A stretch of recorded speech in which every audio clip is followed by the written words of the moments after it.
Okay, we're gonna start this executive committee meeting of the Central Oregon Intergovernmental Council Board of Directors. Called meeting to order. So we're just talking about the minutes. Do I have a motion to approve the minutes from our last executive committee? I make a motion to approve the minutes of the executive committee minutes of April 3rd, 2025. I hear my second. Second. All those in favor? Hardwick, aye. Aye. Passes unanimously. And then our agenda for tonight is pretty straightforward. It's the Bob Show. Yeah. And we approve the Bob Show. I move to approve Bob. We vote to approve you, Bob, unanimously. We'll see how many questions I generate. And are we still gonna have a service stories? We are, Yeah. and they will be presenting in person. Great. Good. Okay, So, I mean, I don't know, there's a whole lot more to talk about. no, other than the Bob Show, we're pretty You good. want some background, I mean, you can. Maybe my stuff early. We're gonna ask the board to sign the letter. I guess Mike, you'll sign the letter, but Yeah, the legislative thing is confusing. It's about the QE. And. I haven't, is there a draft of that somewhere? I Yeah. don't remember seeing. Yeah, I'm that. gonna give- Is that in the packet? I'll hand it out now. No, it just came up yesterday. Okay. I did have some questions about how passes are issued and kind of the blacklist and that kind of stuff. Yes. So is that then an additional item, Bob? Yeah, I'm gonna cover it at the end of my presentation. But. And I can go in a lot more I guess I detail should put one for Ken. too, but I have extra feet, but we've been going a lot of different routes trying to get the QE. We've had the counties write a letter to try to get QE language to a certain House bill that's now not moving. And probably not, so now we're gonna, with our lobbyist or Doug Rig, he suggests that we sign a letter and send it to all of our senators and representatives from the Tri-County area and just try to get the language added to whatever bill they can. And it's one sentence that we need added just to help us Question, clarify. is his actual name Andrew or is it Anthony? Oh, yeah, it's Anthony. Oh, it is. I don't know why I copied that wrong.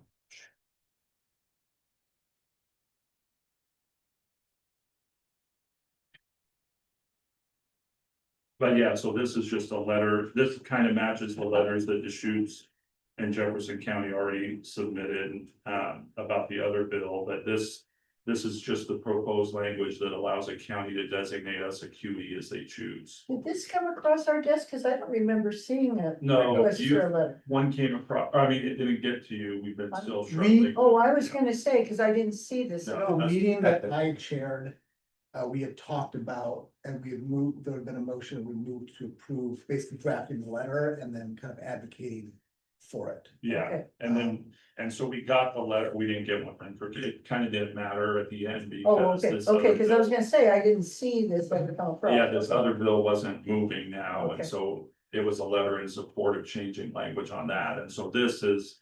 A more blanket letter, just saying, hey, we don't care where you get this sentence in, but please, please add it, and Doug thought it would be helpful, we send it to everybody, and then he'll continue to lobby it, and the transportation bill is not moving at all, and so it's a challenge, but something's gonna move. I mean, what I saw from the League of Cities lobbyist was that they expect probably not next week, but the week after, finally get something, because there's some stuff that came out. I think from like Republicans in the House. that- Yeah, yesterday. And some of the parts of the package, so we're trying to figure out how to come up with a little more green, before they put in actual bill. Oh, okay, Yeah, okay, that's cause what I was gonna say, usually I'm kind of the one that does this, that's why I was gonna say I didn't see this come across. Yeah, so we sent it out to staff and then we got the Deschutes County, cause I made Chris help me write it. Just so they were comfortable at Deschutes County and then, but then the timing of this, the way we wanted it written, it's really not helpful. Did Because, you get support from all the commissioners? From all the chief commissioners? yeah, all three of them signed it, Okay. yeah. At least I'm gonna hold Tony to that too, I double checked. I'm pleasantly surprised, His signature, and I mean, it's very the way, the language that we settled on, and I have a slide on it to show, and it's not specifically in this letter, it's a summary. Instead of just saying we are the QE, it says that each county can designate a transportation, or a transit provider as the QE if they choose, and so if they don't like what we're doing, they can revert back, so. No one's gonna oppose this sentence, because it still maintains authority, but it allows a county to be like, we're not doing this. So what about the tribe? The tribes aren't a county, so are they, I mean, is Yeah, so- specifically not talked about? Originally, I had them in there, but it's so hard to get support in letter or council. I'm just like, for now, I'm pulling it. I'm just talking about the three counties, because it's independent, like if Jefferson wanted to and Deschutes didn't, then will be the QE in Deschutes, and then Jefferson will go through the process we've been going, and that'll be what we have to do with the tribe, just because we can't get assigned. But again, if we approve it as the board, they're technically on the letterhead here. Right, Yeah, I don't. should it just say that to allow for county and other Yeah, current you know, QEs? Okay. Because if we can give them the option too. Yeah, that's this dilemma, and how do we word it as, here's a couple choices, and that's what we've sent Doug. Yet if we don't get their support, we still have this Yeah. language for us, so.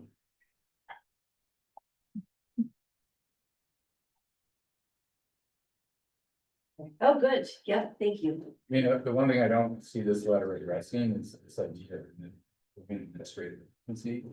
Yeah, and so I'll talk about that at the slideshow, so we've been going through, stiff, the rules committee, and we think we have progress on eliminating some rules that are able to be done at a staff level that aren't in legislation, so we think we're making progress, that we don't need the double audits and some of those things, so, yeah.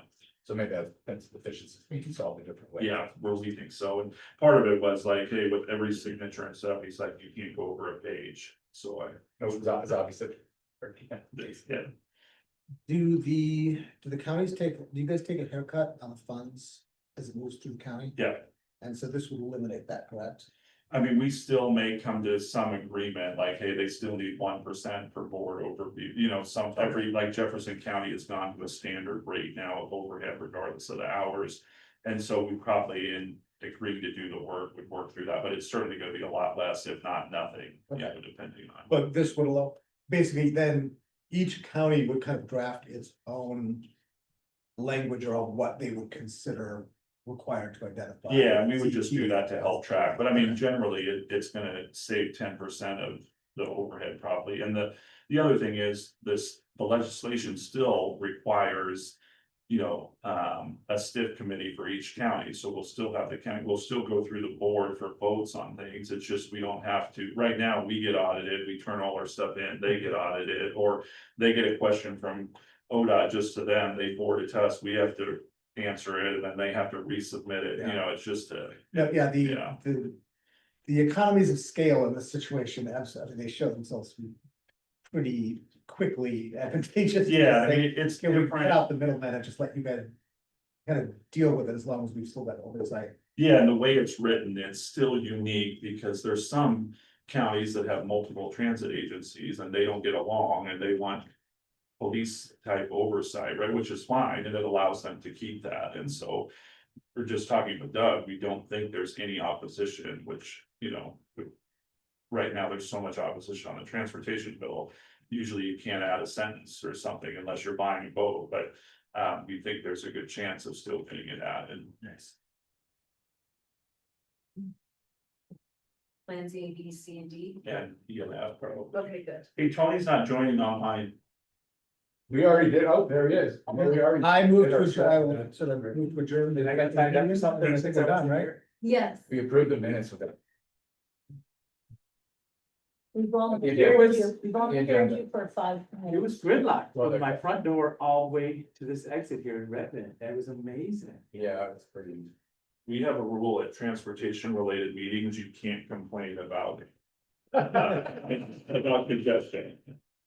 You gotta go outside and yell. Yeah, Okay. unless you took the bus here, Yeah, right? yeah. No, You took the bus, and you were in traffic because of the bus. I'm working on it. I was thinking maybe tomorrow morning, Take bus? yes. We'll get them ready. Maybe tricky. I don't think I can now. Yeah. Please proceed.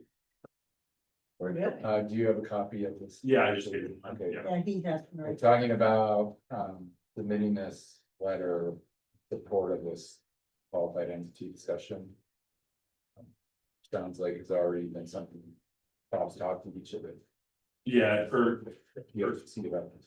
Tony, you guys signed that, or the Deschutes County signed, or all three of you, a letter that was supporting an addition of language to House Bill 2795, but that bill looks like it's not moving, so that letter is kind of irrelevant, so now we're just making a more generic letter that says, let's attach the same language to any legislation we can, and it's still that letter, or that word verbiage that we're supporting where a county can designate if they want, so it's still their choice every time, whether they want to.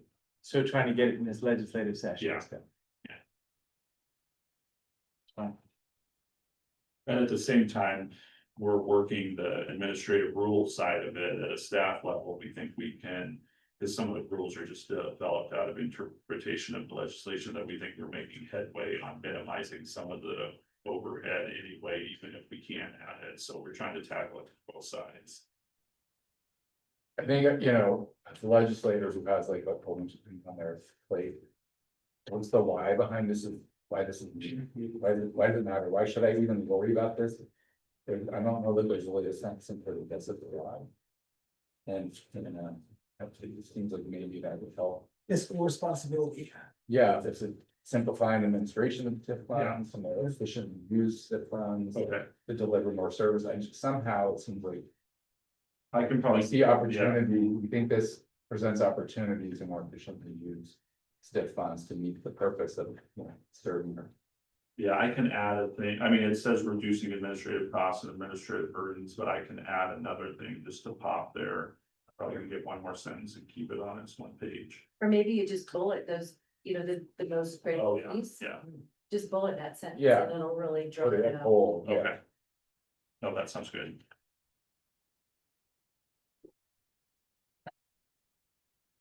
Is this gonna be presented during the regular board meeting also, or? we Yeah. approving it here? or- No, regular, it's an add-on that, or we just got to some new information yesterday, just about transportation bill plays. The main correction. Yeah. As well. Yep. I'll double check them all too. I copied them off another letter. So I agree. We also just added a new board member today, so we Yes. can get them added onto that. Oh, that's okay, perfect. I'm sure Anthony's been called worse than Andrew. Yeah, probably.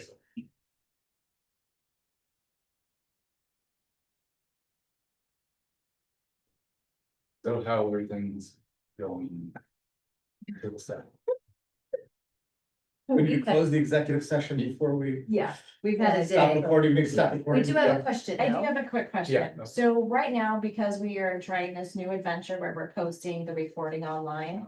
My question to you is, should we change and do a separate Zoom link for the executive session? And the other, because right now it's posting the executive session and the board because it's all the same Zoom link. And we would need the executive committee Or versus excuse me. session. Yeah, Yeah, last yeah, yeah, month yeah. we did have an That's executive different. session and that would be different, but Committee. yeah. Yes, you do need to do 2 links. The answer is yes. Yeah, I would But someone will first and probably. So I will update the meeting maker for this group with a new Zoom link. Okay. Sorry, I Going wasn't, forward from tonight. yes. Yeah. I wasn't able to understand what you were asking, and I just, sorry for putting you on the spot. I was like, go ahead and ask that loud. So, thank you. Yeah, yeah. That's great. Okay. Yeah. perfect. Yes, so should we go through the agenda? But we did the. Oh, good, okay. But we need to, if you're gonna do your. Yeah, so we're gonna adjourn. Motion to adjourn. Yeah, we want to adjourn. Mr. Chair, I do have one edit to the agenda. I am Okay. going to hold off on the strategic plan piece. It's very short, it's a high level, and couple it with the board, or I'm sorry, the budget next month. So when we bring the budget, it'll be at the same time setting the table for the discussion about the budget, and so there's an easier way of showing their tie-in. If most of the evening is the Bob show. Yeah. And so it, So I don't see that anywhere. so it's actually on the It's on the back next page. page, I'm sort of, Oh, Yeah, there it is. yeah, I thought that so- was the header. yeah, and so it's, Could have ignored it. Yeah, Nobody would have noticed. exactly, right, okay, well, we're ignoring it, if that's okay with you, okay, very good. All right, yeah, so you can adjourn and, Motion to adjourn the executive committee. So moved. Second. All those in favor? Aye.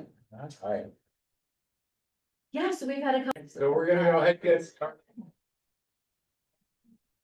I'm gonna call to order this meeting of the Board of Directors of Central Oregon Intergovernmental Council for May 1st, 2025. How about if we do some introductions real quick? Kimberly, you want to start? I saw you have a mouthful. Kimberly Banner, Executive Coordinator for COIC. Hi, Sarah McDougall from City Sisters. Tony Dubone, Deschutes County Commissioner. Marv Sumner, City Council, Prime. Mike Riley, City Councilor Bend and Chair. Susan Hermrick, Crook County Commissioner. Jim DeBoot, Cork County, Ag and Natural Resources. Tammy Bainey, COIC Executive Director. I'm like, who am I today? I just wanted to say, Sarah, it's wonderful to have you. So glad you could come here. Christy Abbey, I'm a counselor in the city of Helias. Bob Townsend, Cascades Transit Director. David Beck, Counselor, City of Colvin. John Nielsen, Redmond City Council and Children's Vice Chair. Christine McConnell, Tourism and Outdoor Recreation Seat for Deschutes County. And then we have a couple of UIC guests. No, you're. You with us shortly? Yeah. You guys are next on the agenda for. I've never been to this space. This will be our second time, so Yeah, yeah. it's very like. This is really a nice space. It's- Oh, yeah, yeah, good to see. So I do see some new faces. Oh, yeah. I don't know if. Oh, sorry, we got a couple more people online. Thank you. You want to start, Chris? Yeah, thanks, Mike. Chris Piper, Deschutes County Business and Industry for COIC Board. And Derek? Hi, everybody. Derek Hoppauer, COIC Outreach and Engagement Administrator. Hey, Derek. And then behind door number 3 is Counselor Curtis. Oh, yes. Chris. Janice Curtis, Counselor Lapine. Welcome. All right, so take it over. So those who don't know me, because I see some new faces, like I'm Josh Legallo, I manage COIC's Youth Compass Program, which is Jefferson, Crook, and Deschutes County, all things 16 to 24-year-olds, mostly wraparound services, alternative education, employment and training, all different types of training opportunities. Before I was in this role, I did spend a lot of time down in Lapine, and I've worked with a lot of youth down there for many years. And so I've been in 1,000 meetings with people to try to address the transportation issue with young people in South County, which I still feel needs a lot of attention. But one thing that we were successful with a couple years ago was securing a very small grant from Sun River Women's Club. They're called community grants, and they're twice a year. And we decided to apply that to try to attempt to kind of reimburse families that wouldn't been able to afford driver's ed. And those of you know, driver's ed through high desert ESD is upwards to $800, $900. And it's really just kind of a barrier. So I'm going to step out because Jay was the one that kind of took this project on, and he'll talk to you guys about what it is and the success of it. And Josh, how long have you worked with COIC? This April is 26 years. Whoop, whoop. Well, congrats. Did you start as a fetus? I did. It was just like a hologram. Like a diagnose, big thing. Yeah. The driver's ed program. Yeah. So with that, Jay. So I'm Jay Byers. I'm the youth employment counselor for, at the time, was out in Lapine and outdoor field leader. So yeah, when I first had started in the position, one of the biggest barriers that I noticed when addressing education and employment with the youth I was working with was their transportation. There were many youth I was working with that were, in fact, outside of even the bus transportation that was offered through the school district. So that definitely had some issues with their attendance in school and their ability to gain employment. For example, one of the students I worked with lived down in like Diamond Peak Cutoff Road, a bit too far to walk to work from anywhere out there. So working with a lot of these youth, transportation was by far the biggest barrier to being able to get different positions. So we were able to get that Sun River Women's Club community grant to get these kids through driver's ed in hopes to increase some of their attendance rates. Initially, we were gonna go with high desert ESD because it was first thing that came to mind. It was most obvious solution at first. Some of the issues we ran into with that is that all of the students would have to make it to Caldera High School 3 times a week for 8 weeks, which is, we're trying to address the transportation issue, and making that transportation, that drive 3 times a week is pretty difficult. So we partnered up with a organization called Training Wheels of Oregon. They do virtual classroom sessions, and then they actually send a driver out to location in order to do the driving portions of the driver's ed. So we offered the COIC classroom in order to give a more in-school experience while they were Zoom classrooms. At least have myself or the lead teacher in Lapine, Deb Sayer, there present for if any questions were coming up along the way, as we were both privy to the material, and give that opportunity to have sit down, be able to focus on that rather than being in your house, you know, your family's running around, blunders are going off, craziness, trying to pay attention in this classroom. So in this program, we were able to sponsor, the other reason we went with them was price was half of that from High Desert ESD due to their online classroom, not needing to figure out the spaces and that kind of stuff for it. It was half the cost, so we were able to get double the students through driver's ed. So we sponsored 12 youth to attend the driver's ed, get through all of the classes. And through that, we had 10 of them make it to the end, get their license.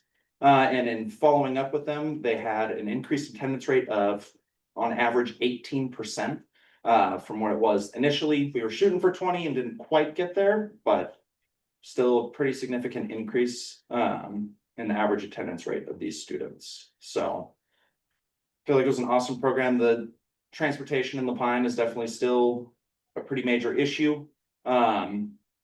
There is, you know, options wise, there's Dial-A-Ride that they can utilize, but there's only such an amount of service area where that goes. And even with that, times can be limitations. A lot of the students in Lapine live a distance away where, yes, they may have a bus ride to school, but they don't have a bus ride to work.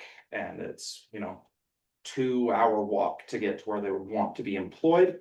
So definitely still an issue that we're attempting to address. But it was, I would say, really successful in getting 10 of these students through it all, get their driver's license, and increase their attendance rates and give them a lot more opportunity for different jobs and opportunities. So how many applicants though? Yeah, so like we reached out to the high school and the community and said, hey, we're gonna sponsor families to cover driver's ed.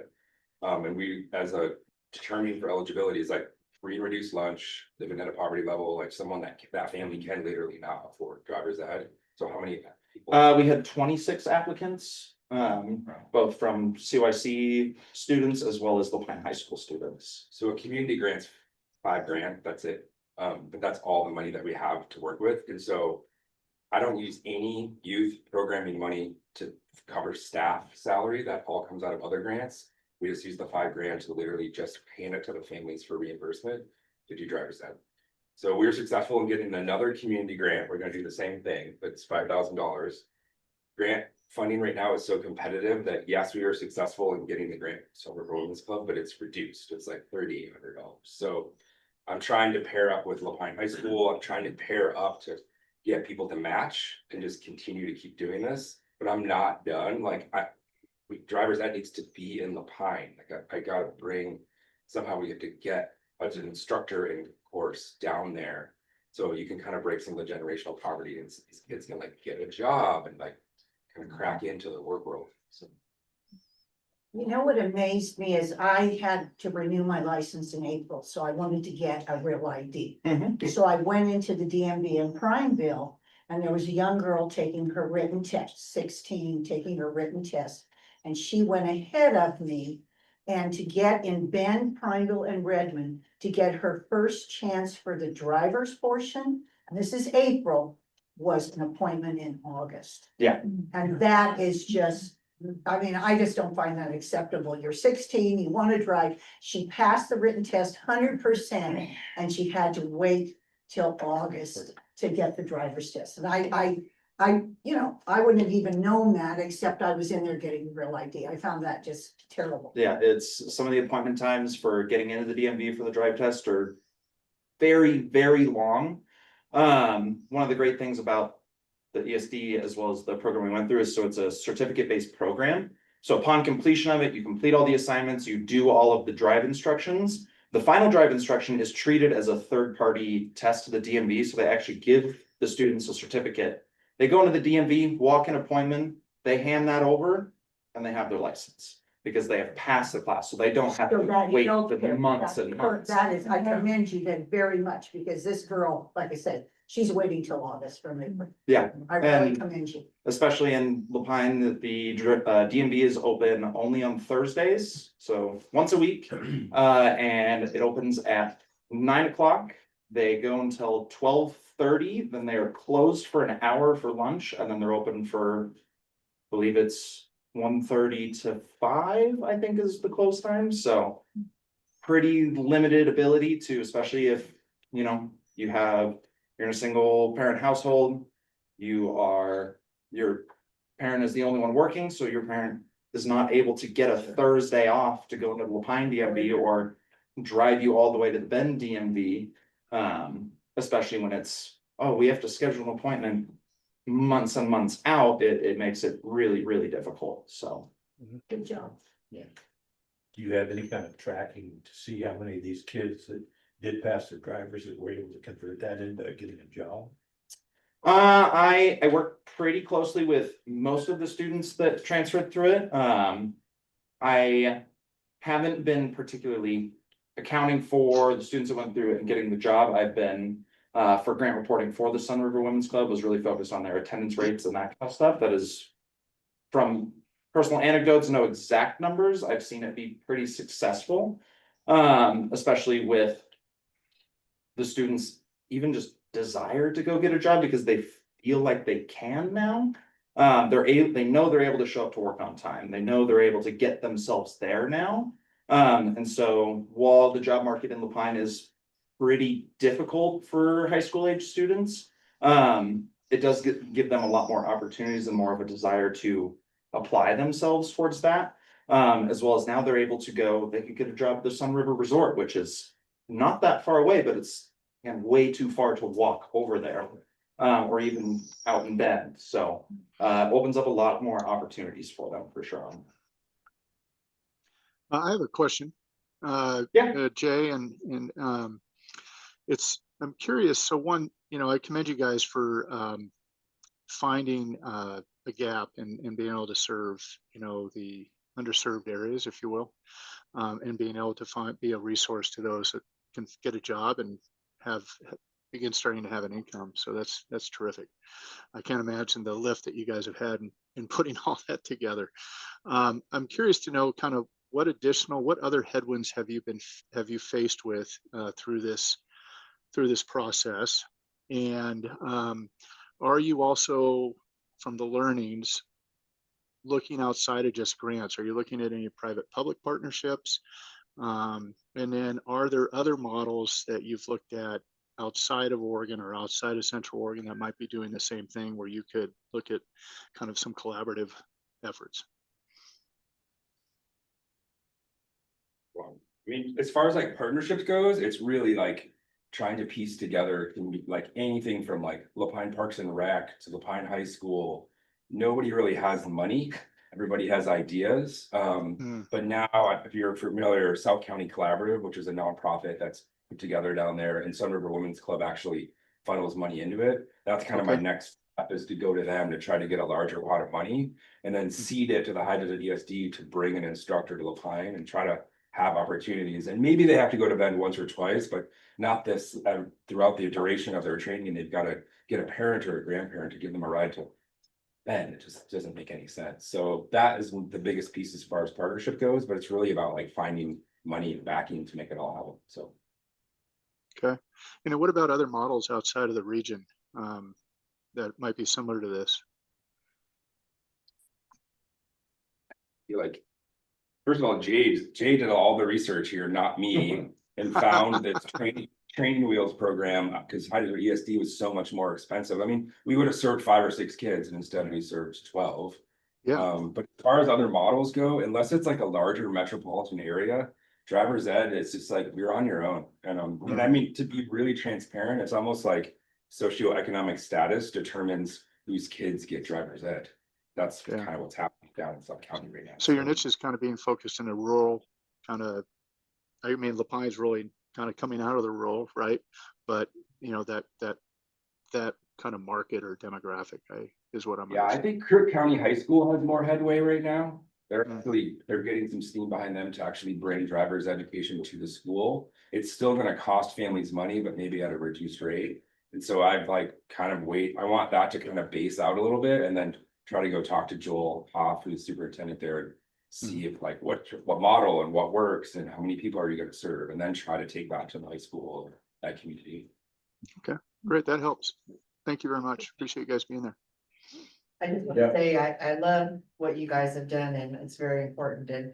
And when I had to depend on my mom to get me places and she was never on time, so I was very motivated to get my driver's license, but it wasn't as hard as this. And I know some people that just haven't had the opportunity, and I really do think it kind of puts them a little bit behind on their goals, so appreciate what you guys can. Thank you. Is that it? Oh, go ahead. I'm just thinking the program really ought to be treated in our schools like all the other CET programs. Exactly. It is what opens the door to careers and opportunities and that kind of stuff. And I was telling Susie, way back in my days, it was a part of high school. And we took it as summer school. It was. That's what it was. Simulator, remember the simulator? Yeah. We weren't that fancy, but I do remember others having it. With this crazy guy, the instructor had to keep braking and I thought I was gonna die. That went to the back. My simulator was being in a car driving. Yeah, well, no, you were in the car. Yeah, I was actually. Simulator. in the car, but I there- thought I was gonna die. And Jay probably works more, was like, there are motivated kids that want to work and they literally keep like. Yeah. No, and especially La Pine, they can't walk. Yeah, it's a long. No. I mean, the McDonald's application process in La Pine is like one of the most competitive job applications I've seen for an entry level job, because you can walk there from the high school. It's Sure. McDonald's and Taco Bell. It is a crazy competitive job to get because it's walkable. So. But look at all the jobs that are there in Sun River, if they can get there. We work directly with Sun Resort, like they don't even need any subsidy for internships or trainings. They're like, just give us the pipeline of young Yeah. people. Sure. And you meet these young people, it's like, well, there's 6 people at the house. My mom needs the car, there's only 1 car, there's 2 cars that don't run. They just need a break, like they just need a step in that right direction to like get them out of that wheel, and then they'll start making money, and then hope, they have employment counselors that are attached to them, like try to help them. Have you guys reached out to the resort itself or to like the HOAs to see if they want to kind of chip in, kind of help offset some of those costs? I've never asked them to chip in money, but they have transportation in the summertime. Yeah. I would say it's a decent resource, but what happens is you got a kid in La Pine that's scheduled for a 6-hour shift. They're looking at a 10 or 12-hour day to catch the bus in and the bus home. And I have a 16-year-old, that's like That's tough. But I waiting mean, in the dark or if something. the resort is they're needing Yeah. labor, It's it's true. gonna be to their advantage to help get that reliable labor. Data helps out too, like to report data. It's like, hey, your 10 grand got us 15, 16 to 17-year-olds that are officially have a driver's license now. Doesn't mean they have a car yet, but at least it's a step in the right direction. Does Madras face this challenge as well? As far as not having a Yes. DMV office, I think the whole region could say Yeah. what I have. It's then. open spotting. I think it's Tuesday, Wednesday, Thursday. And then somebody's sick, there's no staff. So I mean, you can't expect to go and take care of somebody, basically. I think we all need to write letters to our governor and Well, all that. I was- We really need, we are not being served well. I was thinking that same, thing. We're the Central Oregon Yeah. Council of So let's Government. make a Maybe letter. there's a letter in there. Yeah. Well, today on Facebook, DMV was closed in Prineville because they didn't have enough staff. So if you were planning on going to register your car or anything, you weren't, it was And the closed. transportation package is gonna be hot and heavy here right after the revenue forecast. So right now wouldn't be a time to write a letter. People trying to get their real ID and trying to, ramp up some of these things that need to be Yeah. done, and you can't. We shouldn't have to. I've been logging in every day for the last 2 weeks to try to get into the DMV to schedule an appointment, because that's supposed to be the most efficient way to do it. You just log in and it just says no, and that's it. I mean, Yeah. I did finally walk in yesterday and I was in lockdown, I had an hour and 15-minute wait, so I got. So I'm gonna keep us moving along here. Just to make sure- Thank you. Thank you Thank you very much. Thank you. Thank you, really. It was a good story. Excellent. Great job. The next agenda item, I think, is public comment. As far as I know, there's nobody here to give public comment, right? In the room. I don't believe there's anybody online. So I think we'll move right through that. I've just got a note or two. Thank you very much for your service on the Solid Waste Advisory Committee. We're You're gonna welcome. send you a letter here pretty soon, and welcome to the Solid Waste Advisory Oh. Committee. So, Deschutes County is gonna reconvene our Solid Waste Committee. Just a half a step back, looking for a different location now, which is a big deal. But for Deschutes County, just remember that, having a local facility is gonna be so cost effective generationally. Because there's big corporate, regional landfills. They want our solid waste really bad, and they'll give us a deal and a half. But 10 years from now, all of a sudden you lose control of the whole thing, and it really gets bad. So that's what we're fighting for, trying to do that. As I say, so John, you're gonna be joining Hey, the, when you think Phil, think me, so, yeah. he's already got a Kona. And then also Matt Ertl from Pride staff, and Ben is gonna be joining us in the third seat from Deschutes County proper.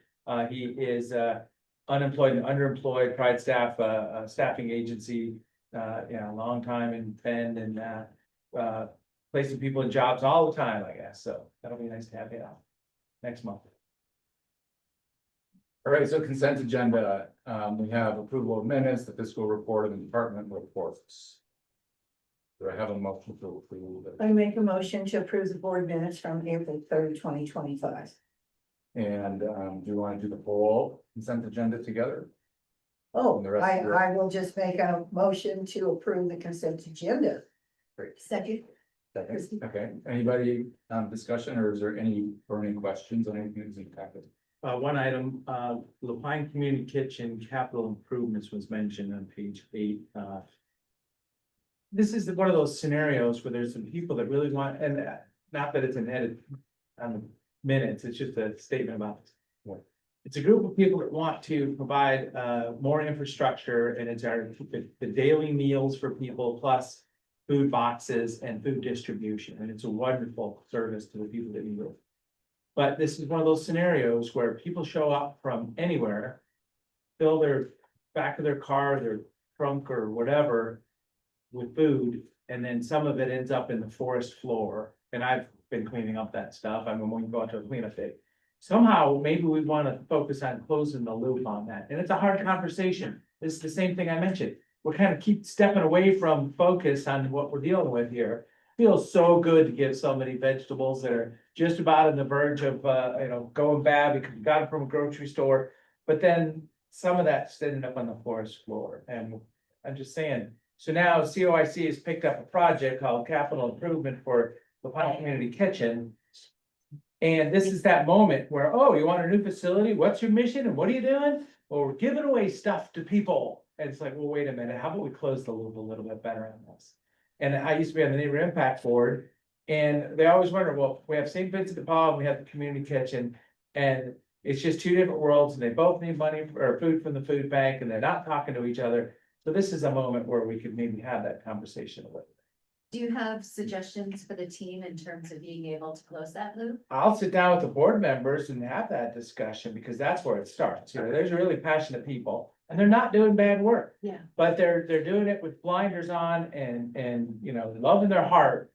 And sometimes we're making a mess. One of the things that comes up, we have a Veggie RX program, and I'm sure you Oh, do yeah. too. Yeah. And one of the things that comes up is that, is you give them a box of vegetables, and half the time they don't know what to do with it. So they throw it away because they don't even know how to cook the vegetables that they have. So there's a little bit of a buy-in on, what do I do with this? And so there's a little bit of instructional that needs to go with that, so you not only just hand them it, you have to hand them the education and the buy-in for it, so that needs to be part of your conversation also. And that's the only reason I bring that up, because, you know, I was just invited to the fundraiser, and my wife said, we're going to the fundraiser, okay, great, we're going. But we've got to think about it being a little bit more often, and I'm not critiquing anybody here, I'm critiquing. Cause I know them all, I've been there, I mean, I've served, I've cooked, I've done it all, but sometimes you go by and there's just this, you know, car going out in the woods, everything's cockeyed and rusted. And then you go out in the woods to clean up stuff and there's the boxes and they're all rotted food. Yeah. So we'd be happy to help facilitate that conversation. Our role would be more, not operations or any of. But when stuff like this yeah, pops up, it happy feels to. like so good, let's go get them some money. Okay, well. Well, it Let's seems look at like the big that, picture. that would be part of what they should be doing, is getting people to look at the big picture. Right, yes. How to we have to- integrate with other partners in the community, so That's your if problem. there's a way to give them a team, which is what you're asking. Yeah, Right, like so- who on the team, maybe you could talk to Tony a little bit about what. Yes, some probably challenges Megan. and opportunities there. Oh, I know, Megan. Yeah. I know, I just figured I'd Okay. jump out of you when I Thank saw you it. for that. That's helpful. It is helpful guidance for our team too. Anything else from the consent agenda items that anybody has a question about? Okay, then moved and seconded, right? Who seconded it again? Christie did. Yeah. Okay, any further discussion? All those in favor? And- Aye. I'll abstain, I was absent last meeting. Okay. Great. So one abstention. All abstaining. Okay. All right, program updates. I think we have the Bob Show tonight for the rest of the agenda. So the final agenda item that on the back on page 2 is about strategic plan. Tammy's gonna bring that up to us at the next meeting. Yes. Okay, Bob Townsend, Cascades East Transit Director, and I apologize for taking the whole agenda, but I look at it as a positive, that we have a lot of stuff going on, and certainly some stuff that needs the board's direction on. So, yeah, next slide. Quick one, thanks. So I'm gonna do my Tammy Vaney, no surprises stuff, and there's a fine line between what the fare policy is and requirements from the Federal Transit Administration, and then what fare guidelines is, and I'll get into explanation of that better. And the fare policy will certainly have an action item today, the fare guidelines not necessarily. I just want to give an update on the logo and mission. We've been getting a lot of questions, we've gotten a lot of feedback, we've been updating things, and so just want to give a status of that, update on that. We have a Ride the River fare change that will require board approval as well. And I'll go into that, and then just a legislative update, and this is an add-on, there's nothing in your packet, I'll hand out the letter when I get to that one, so next slide. So before I cover these, no surprises, I think everybody's from my last time here and things have been talking about these initiatives where we're doing expanding service in June for Bend fixed route. We're adding Route 8 and Bend in July. We're going to transit passes, implementation soft in July, hard September, fares in October with the board's approval and those things. So all those are still moving forward. We're on a burden status, I think. I mean, I'm 90% sure that we're expanding June 2nd. It's just, you know, there's a lot of moving variables in all of this with bus drivers, buses and things like that, but for sure we'll be expanding at some level, and that's from 7:30 to 5:30 is our normal route or times. It'll be 6 in the morning to 7:30. The other difference, instead of having 45-minute routes, we think with traffic in Bend, every route between 6 and 9, or we're going to judge that, will be 30 minutes. So at least we can turn around people faster during that time frame. So all those are still going on. Happy to answer questions about any of those throughout. But most of this presentation is about other things. So a good no surprise, I just wanted to pass it along. We were actually part of 2 innovative mobility grants through ODOT awards. One of them, we had the city of Madras apply, because each entity is limited on how many we can apply, and we wanted to be the applicant for this, a pilot route, for Warm Springs. It's about 200K, which we think will be about 12 to 15 months. There's a lot of variables in the time of the day and where the driver has to drive from to see how much that is, but it'll be a intertribal connector between Warm Springs to Canida to Simnasho and then back again. So right now, our heaviest ridden route from a community connector is the Warm Springs to Madras. So this only opens up even more opportunities out there. And the thought with this one and why it was made for a perfect pilot project, it's in all the long-term planning documents. And at the same time, you know, dependent on things that are happening with the administration now, but there are a lot of tribal centered federal grants around transit, and based on measurables, you know, Warm Springs is almost 100% guaranteed to get any of those. And so we think after the pilot program, based on the timing of that grant, that we could get, you know, a 4 or 5 year funded route, which would be significant. So that's an exciting no surprises one. The bigger one on this one, and it's kind of a unique discussion, and I don't know what background the group has, but we have an agreement with Mount Bachelor to provide bus service. The way the agreement's written, and it was written in 2011, it's basically like we're their private contractor.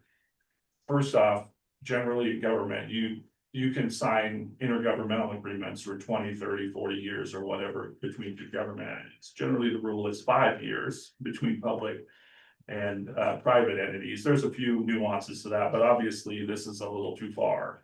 Not to mention, it potentially violates a lot of the rules that we're governed by operating on. So I've spoken to leadership at Bachelor and they understand, but it is going to be a termination of their agreement here in a month or two. But with the understanding that we're going to sign another one that's more suitable to both of us, meets our legal needs. But if you hear about it, and I know if it got out in a public setting, it would sound like we're no longer having that service. We're going to provide everything the same to the most part, but like right now it's written, they can call us up and say they need a bus tomorrow, and that's not how we operate, nor should we.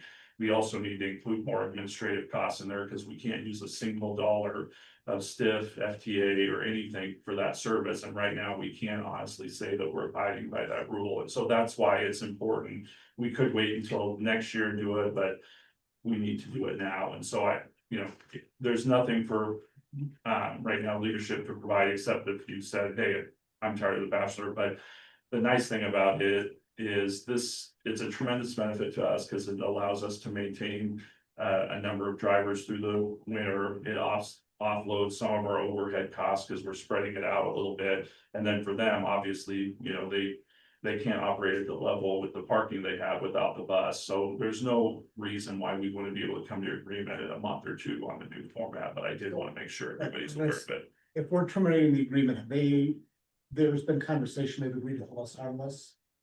And this going forward, there's not gonna be any, we're not gonna be in breach of contract. No, so the nice thing about the agreement, it allows us to back out at any point without any other restrictions. And so we've never done it. And then, but my language is gonna be like, hey, there's another provision about mutual agreement. So we talked, and we're gonna mutually agree to terminate and replace it with a new agreement language. And you may never hear about it, but if someone said something, I want to make sure you guys do. Bob, I had a couple questions. When does the service start in Canida? So we're working through with ODOT right now on the timing of when the funding is available, which is a terrible problem with ODOT right now about when funds are. We have other transportation dollars, because we have a safe cash flow basis that we're actually fronting some of the money they owe us for up to a year. And so this one's not very much, and so we think we can get the money by September. And that's why we kind of want to go 15 months, because we want to get through a summer of Canida. So just with how notifications go, getting drivers, my preference would to be like in October, you know, through the following year, just to get a full summer, we activated, but until we hear for sure on when the money's available. So. Okay, thanks. That'll be great for that service, especially. Yeah, no, I think, and you know, the tribe has some medical services from Simnasho. back to Warm Springs, but minimal, and, this will be something, and, it'll time with our transit pass system, so we'll really make sure that users who need it are getting access. Interesting, workforce issues, so that's exciting to know that maybe transportation could help, like, provide.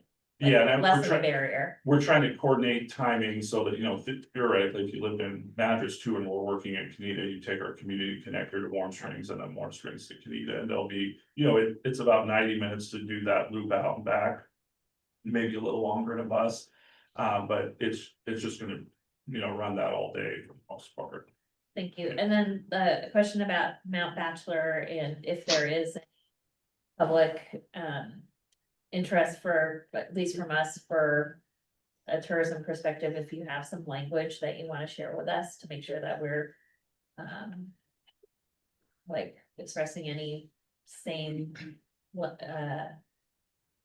information about what's happening, Okay, that would be helpful okay, for definitely. us and our new CEO, I think, and then we Okay. can share that with Visit Bend also. Okay, perfect. No, we can do that. I think everybody's I dealt with this on the ODOT side for a long time where they would call and want snow plows up there, and you're just like, hey. We have a lot of people going up there. We want to serve you, but 97 is the priority because it gives people life safety service, right? And it's the same thing with transit, right? We want to serve them. We want to have an agreement, but that's not our mission, right? It does serve a lot of people, but we still have other focuses. So it's a little challenging having that conversation, especially when there's money involved, and we know from visitor numbers how well they're doing at times, and you can't be footing the bill. Coming out of Warm Springs, there's a dialysis clinic in Madras. Do they do a medical bus that comes out of Warm Springs to that dialysis clinic? I'm not sure exactly how the Warm Springs, Do they do Med- that? I know that they'd have to go to Madras to for Cineas. I don't think the other one is. Right, they do have, provide some rides for individuals, and that's through managed care. Oh, okay, so that's how they So do that's that. by Collins, and they're, So that's a totally different system than this system would be. yeah, and so I do have some questions, so thank you, Christine, for the question, because I was gonna have the same question. But also, Bob, who are you working with in Warm so Springs? we brought it, or we just got notification, so we talked through the STIF advisory committee, and now we're just, hey, this is what's gonna happen, and now we need to follow up with we're trying to get a couple contacts at health services and stuff, since everybody's kind of changed some of our normal ones, but the intent here is to start meeting, identifying the route, identifying the time frame, and all those things, and certainly that'll be up to Warm Springs to help us with and guide us. We're just generally have ideas right now. Okay, Do and then you on have that, a primary? Do you think? no, I don't know if you've been talking to, or someone's self-identified themselves as a primary, but it sounds like you're talking to the STIF. Yeah, I mean, that's what we use, but a lot of the STIF group, or we had the meeting last week, and then a lot of the STIF group is no longer present, so we only had a handful of people, but we want to kind of use that group as replacements as the, governing, because it's, what might happen at some point is we may use STIF dollars to fund it too. Okay. And with the current administration, there's a lot of confusion going on with Indian Health Service. And trying to track what's going on there and some consolidation, so that seems to be a daily thing and monitoring, and the IHS doesn't have a director there right now. They have an acting director. He's doing a great job, and I think he'll be in line to be the next person there for IHS, but we'll hopefully know about that soon. And the nice thing about this, I mean, I think we have some flexibility as trial, so we can, obviously, if you only do it a couple of days and then change it, you're not getting that consistent user, but there's some fluidity to it where we can keep adjusting. If it delays a little bit, we still use the money to the fullest. Bobby, is there an opportunity there for us to misstep if there's some sensitivity to changing positions and other things? Should we be checking in with you as to when is a good time to engage after the STIF committee? Yeah, that would be Okay. good to touch base with me, and I just had my managers meeting this morning and we mentioned this, so. Okay. That might be a good. Yeah. Okay. Yeah, we'll take however we can get to a group that can, help get some ideas, and certainly we already have stops in Warm Springs from our other routes, but we have different ones or key points, and then the timing with when Canita goes full service, about what time do workers get there and how do we adjust our schedules so they can use it. And then we have new staff, so you may perhaps notice we have new managers. So you remember Caroline Cruz, she's no longer the manager. It's Okay, now TJ Foltz oh, very good, okay. for Health and Human Services.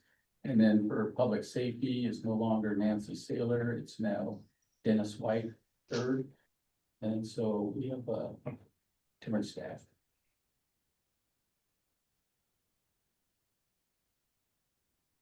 I have a question too. On the Mount Bachelor, that's just 1 year before the termination of the agreement. right? Yeah.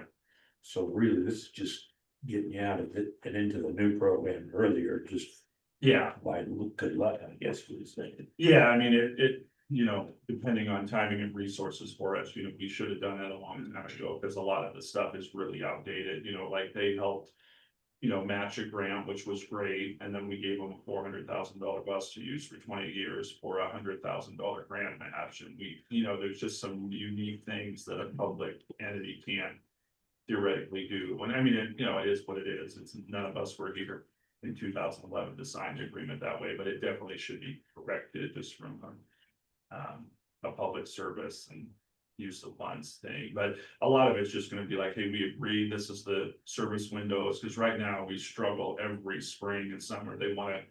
It's a heavy snow year, they wanna keep it going, but we have union requirements where we have to provide 30 days of notice for shift change, and they'll call on a Monday saying, hey, we don't wanna run next week anymore, it got too hot, and you're just like, well, now we have 4 drivers that we have to pay, because that's what, and so it just.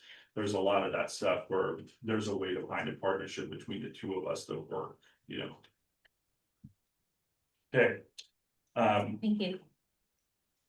I have 20 more, so I'm just. So, okay, here's the confusing stuff, and I'll do my best here. I've had like 6 practice attempts at this now, so. This is the CET draft fare policy that we're looking for board approval tonight on. Obviously with suggestions as needed. Whether we ever have fares again, we have to have a fare policy per the FTA. So if we don't want to raise fares in September, like we've talked about, we still have to have this policy. So it's different. It doesn't talk about dollars at all. All it talks about in the requirement from FTA is that we define what major service reductions are, because that's a trigger for when we should have public comment. And then so we have some definitions of that, and then it defines what the public review comment period is. And so we've taken some pretty general 30-day type of things, right? Nothing unusual, and put that together here for a fare policy. Again, it's not about the dollars. That'll be the fare guidelines that we'll talk about later. There'll be a separate document and won't require approval tonight. So this just outlines, hey, when we have fares and we want to change them, or if we want to, right now we're at 0. If we want to increase them, we have to follow this process. So next slide.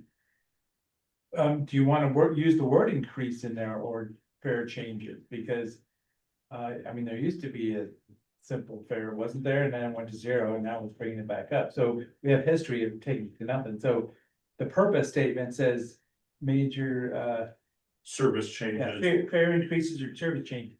Yeah. Fare changes, fare. Well, the policy only requires increases.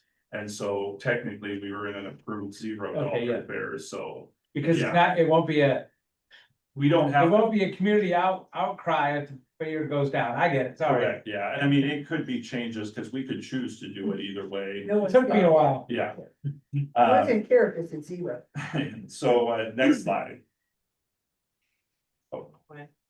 So, here's our major service reductions defined, which is kind of universal. Ours is a little unique because we have the community connectors that aren't a common, transit. Or it's, it's not like TriMet Lane have those, but just some standard definitions, and really, we can make these whatever we want, right? The FTA doesn't say it has to be 10, doesn't have to be 25, it doesn't have to be 50, they just want something, and so we've used these general ones, and for the most part, we don't have any of these reductions on the high, or, in the future, these would be a threshold where, hey, we have budget issues, we need to cut a route, then it would come here. We don't want to, hey, we're moving from 9 Redmond trips a day to 8 because it facilitates that. We don't want to have to bring that to public, that's a reasonable change. And so 25% captures most of that. We have a variation around the different, we have revenue miles for fixed routes. We have different measurements for reduction reduction of demand response services where that's dial ride. So right now we provide dial ride service 12 hours a day, depending on where you're at. If we reduce that by 20%, then we, have to follow this policy. There's a couple outliers adjustments to changes to recreational routes. Recreational routes don't have to meet FTA guidelines, and they shouldn't. We treat them all the same right now from a staff administration, because it'd be too complex to be like, oh, that's okay here because you're not on a rec route, but over here. But we need to be able to change rec route fares on the fly. If the river was not making money and we were losing money, we'd either have to stop it that day because it's like Bachelor, or we would just be like, hey, we need to increase tomorrow to $6 and we can't follow a public process for that. So that's why that's an exception. And then we also added the exception for trial routes, because we're going to be doing quite a few trial routes here, and like the Ben Redmond Airport one. If there's not a lot of users, we're going to cancel it. And we don't want to have to come back to the board. We want to be like, hey, this is how we presented options. So just a couple outliers on that. And then a transit fare increase defined again separates rec routes. Any permanent changes which increase fares on fixed route, flex routes, community connectors, dial ride, or paratransit. That's all our services right now. So the question. Hey, Bob, The way that- I'm sorry. Go ahead. I couldn't see. Go ahead. Go ahead, Chris, and then we'll go to John next. All right. Thank you, Mike. Yeah, Bob, I was just curious. So when you're looking at this, I guess my question is, what's the, how are you measuring, what's the span of time to determine when that reduction should be discussed? What kind of metrics are you looking at? I mean, I know ridership, right? But I was just kind of seeing if there was is there a test window or? No, it's any, let's say we Bend to Redmond route, let's say we run it 10 times a day and we need to switch to 5 because of money, that has to follow this process, even if we just switch it for a day. Unless there is an allowance for emergency situations, you'll see in the guidelines that it gives us a couple one-offs where that doesn't count. But technically, this would be any change that's not an emergency related. And I mean, in any, for the most part, we're gonna do due diligence on this. I don't wanna make that decision. I wanna present it to you or the city of Bend, if it's a fixed route thing and we're like, hey, we have 10 fixed routes. We don't have enough money for all of them. Here's the ridership on all of them. Which one do you wanna cancel? So it'll follow that type. I don't foresee anything that would lead to right now, the way we are with our drivers, hey, tomorrow we just can't run this route. The metric for me is we have all our supervisors and our head operations manager have their CDL, and they back up drivers for when people are out. So a year ago, once a week, each supervisor was having to drive. We had a supervisor drive last week for the first time in 8 months, just because he hadn't driven for a while and he wanted to. And so I think that's a good reflection on, we shouldn't have these issues right now, knock on wood. All right, great. Well, that was my follow-up question. Thanks, Bob. Appreciate it. So my question is, if we get to a situation where we do have to have the reduction, if we're structuring it based off of number of miles operated, does that artificially kind of weight the scale when you're looking at which routes to cut based on distance traveled or effectiveness of operation or revenue generated per mile? I mean, what metric are you using, and how do we make sure that we're maintaining services to people who need it most? Well, that's on the next slide when it talks about this outreach. That's what we would present. Let's just use that same fixed route example where we're out of money but it's on the rural side. And so we have all these variables between the flex route in Redmond or drive all the way to Warm Springs or whatever. We would bring to any public group, we have a set of measurables. This is how many people it served. This was the cost per mile. This is all those information. And this is why, staff would give a recommendation on why we thought it was this one, but we would have other precursors, or like, hey, no one, you know, in the easiest section. You know, we have a Crooked River Ranch route that had 30 rides the last year, you know, that's a pretty simple one, it's just like, that's, you know, $100 a ride, it's just not. Worth it, but for the most part, it'll be a database this summer, we'll have all the variables covered and we'll make a recommendation and you'll see all that. So I'm a little confused about point A and B. Are you asking us to choose which of those two metrics you want to use? No. You're saying, These are just across the whole definitions system. here about what a service reduction is. So service reduction that meets one of those two criteria is then gonna have to go through this review Or process. one of the first three criterias. Right, 'cause the third one is just demand response. So is Yeah. that A and B apply only to fixed route or to everything else?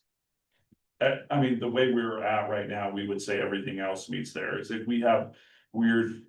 Like a shuttle service to the airport may not be, you know, that's why we try to word them loose, but that it's A or B. And we don't, if you want to change the percentage definition, but this really covers any route we have, any change that we would deem.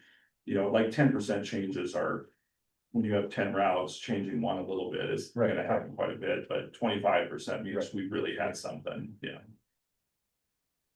And so again, the FTA policy requires definitions of these two bullets here, so we have those, and then the last slide here on this one. Oh, sorry.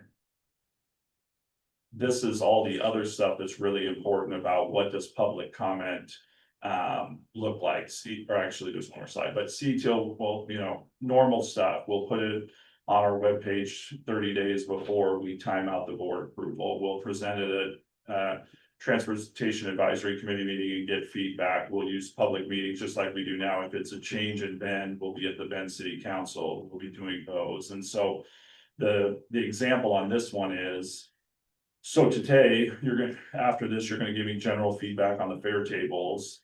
But we don't think we're gonna have you vote on fares until August, just because of June's budget, July meeting, most years hasn't happened.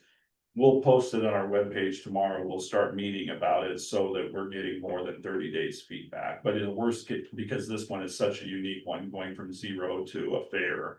But for the most time, we'll just time it around like, hey, we gotta post it 30 days before the board meeting and follow this process, but this one's gonna be 180 days almost. So just standard ones, I mean, these aren't anything outside of normal public comment, and then the next slide. The only gray area in the thing that I wanted to, I'm certainly please give feedback on everything. The last two bullets there are just, we'll follow all public. We'll do the notice of hearing just like we do for this meeting and everything, but what I've included in this is the public hearing.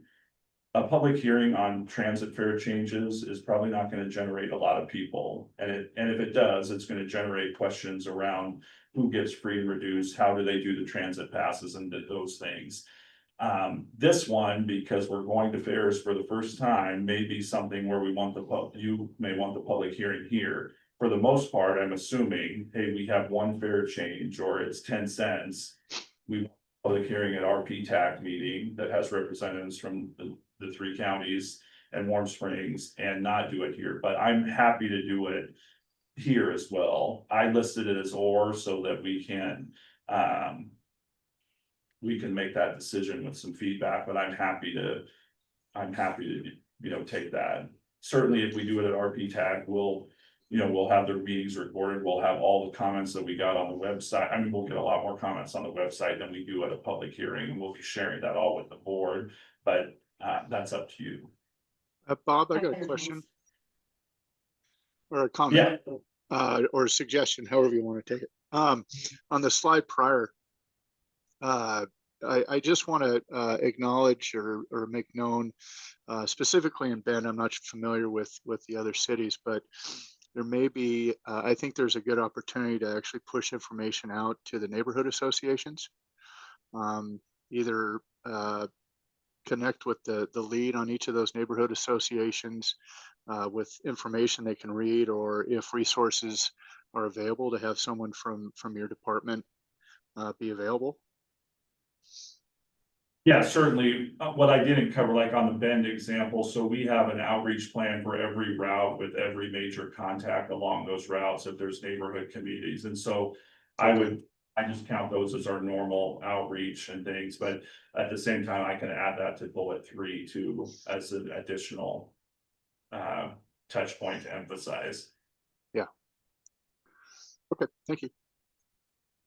And do you guys get enough attention at these public transit advisory committee meetings on a regular basis that they can manage, hold a hearing and take input and be able to provide some kind of summary, or are we pretty hit or miss on that? So it depends on what's on the agenda. Certainly, we had, hey, this is the fair thing. These are people who want to have their opinion heard. So those ones are really in general updates, not so much. So we'd be advertising it ahead of time. I mean, we do have, like Bob Ryan, retired ODOT regional man, we have people on there that are, give thoughtful, and so managing it, and then Derek and I are there, we report the meeting, we, make sure it's running properly, so if we're just collecting feedback, we think we can cover it there. This first one may be the outlier, like we get a lot of feedback right now. I don't know how many people are gonna come up to Redmond for an evening meeting, the RPTAC is in Bend. I'm happy to do additional outreach meetings too. I mean, we've been collecting feedback on this very draft proposed fair discussion because we just want to know what people think. Some sort of formal public hearing is required Yeah. by FTA. Correct. We have to have this written. It may be, Still good. it may be good to consider a joint meeting. Mhm. First of all, the engagement of the RPTAC with this board and the importance of transit in the work that you all do. And the optics of we are in this together. And then also the ability to have both bodies have an opportunity to hear the feedback. We've had editorials and we've had a fair amount of community concern, if you will, about what affairs mean, what is, there could be an opportunity to hear it together. And then they make a recommendation, maybe not that evening, but they make a recommendation to this board, and then you all heard the same information, just as an idea.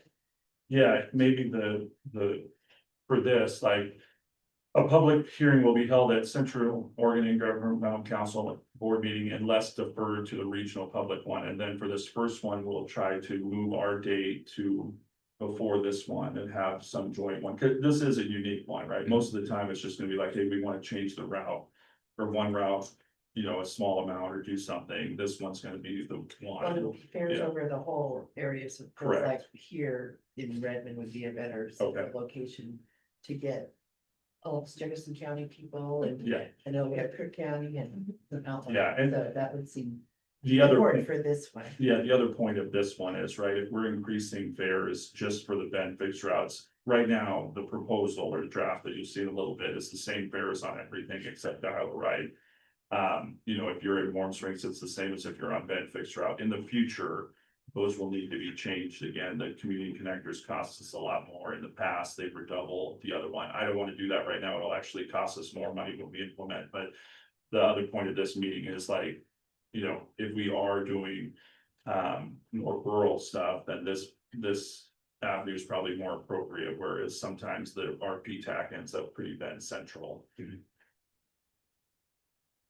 I mean, I like the idea of having something where we do, that's joint, but we're getting a recommendation from PTAC. We heard this from the community. Yeah. Here's what you have to say. We could be invited to go for those who can make it, and sit in. But I think it's useful for us to have that kind of a process and be able to consider. We mean to ultimately we approve the fair standard, so it's good for us to hear what people have to say. Well, being one who spends most of my retirement career now in working with the county and responding in public policy and hearings, I would strongly encourage you to go to a minimum 45-day comment period, not 30. And let me tell you why. So particularly, I know it deals strictly with COIC, but if city councils or county governments wish to, as in those entities, respond in a comment. By the timing of announcement, when their meetings, first and third Wednesdays, second and fourth Tuesdays, whatever fits their cycle.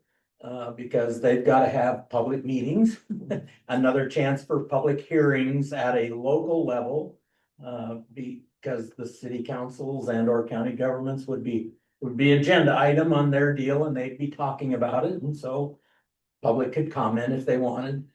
It's just the timeline of when their meetings are, writing the letters and getting them in a timely response to whoever's the collector of public input.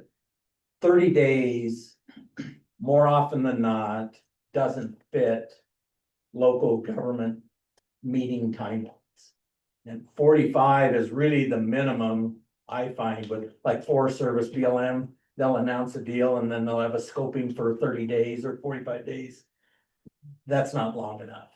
But particularly if government wants to comment, because you gotta do it in a public setting, you can't just as a group say, yeah, let's write a letter and I'll sign it kind of thing. You gotta have on your agenda and all that kind of stuff. And it's difficult to meet a 30-day deal. And I would strongly encourage COIC in this policy to look at 45 days as the minimum, and that way local governments, if they choose, could put it on their agendas and write letters of support or concern.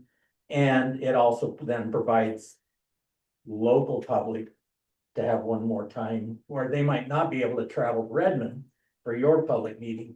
They could still feel like they were a part of the process if they came to the Prineville City Council or the Crook County or Metolus or, or Warm Springs. It just would be a place where they could come and not feel like they had to travel. Yeah, I mean, meeting like this one's the example, depending on how the meeting goes, we would post the notice on Monday for the August 4th meeting, right? So it would be well over 30. The problem for us, and I don't foresee it happening, and I don't have a problem with 45 days necessarily, but for this board, if there was a need to change a policy for some, not emergency reason, because we'll cover some of those, but let's just say there's a budgetary impact. If we hit the 18th of the month, then we don't have that notice out. We can't get to the next COIC board meeting because you only meet it once a month, and we can't get to the next one. So we're 75 days out. That was my only concern with the 30. I don't see a reason why that would happen. But that was my only thing, is if someone can think of like, hey, something happened and we need to change fares quickly, that would be the burden. But like I said, for this one, we're gonna notify. These are major changes, not emergency changes. So if we don't know in a timely manner that we're going to be experiencing a budget issue, then there's bigger problems. Yeah. I think those days are gone. Yeah. I mean. Well. But yeah, no, I'm happy to, those are just kind of normal days, but like I said, this one's the perfect example. We want to notify more often than not. And have that worked out, or agree that like, hey, on the last meeting of every year, we're gonna reevaluate fares, and notice it way in advance too. So yeah, that's fine.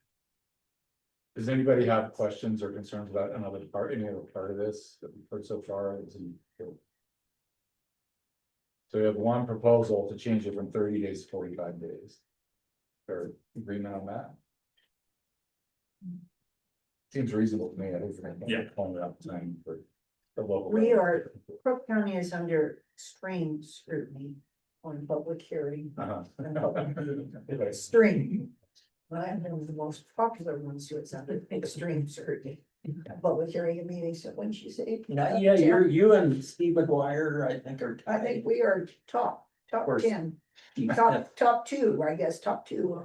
Congratulations. Yeah. You gotta make a list, and I think I'd make her, so there you go. Okay, so I think I'm hearing, yes, we'll go to 45. Yes. For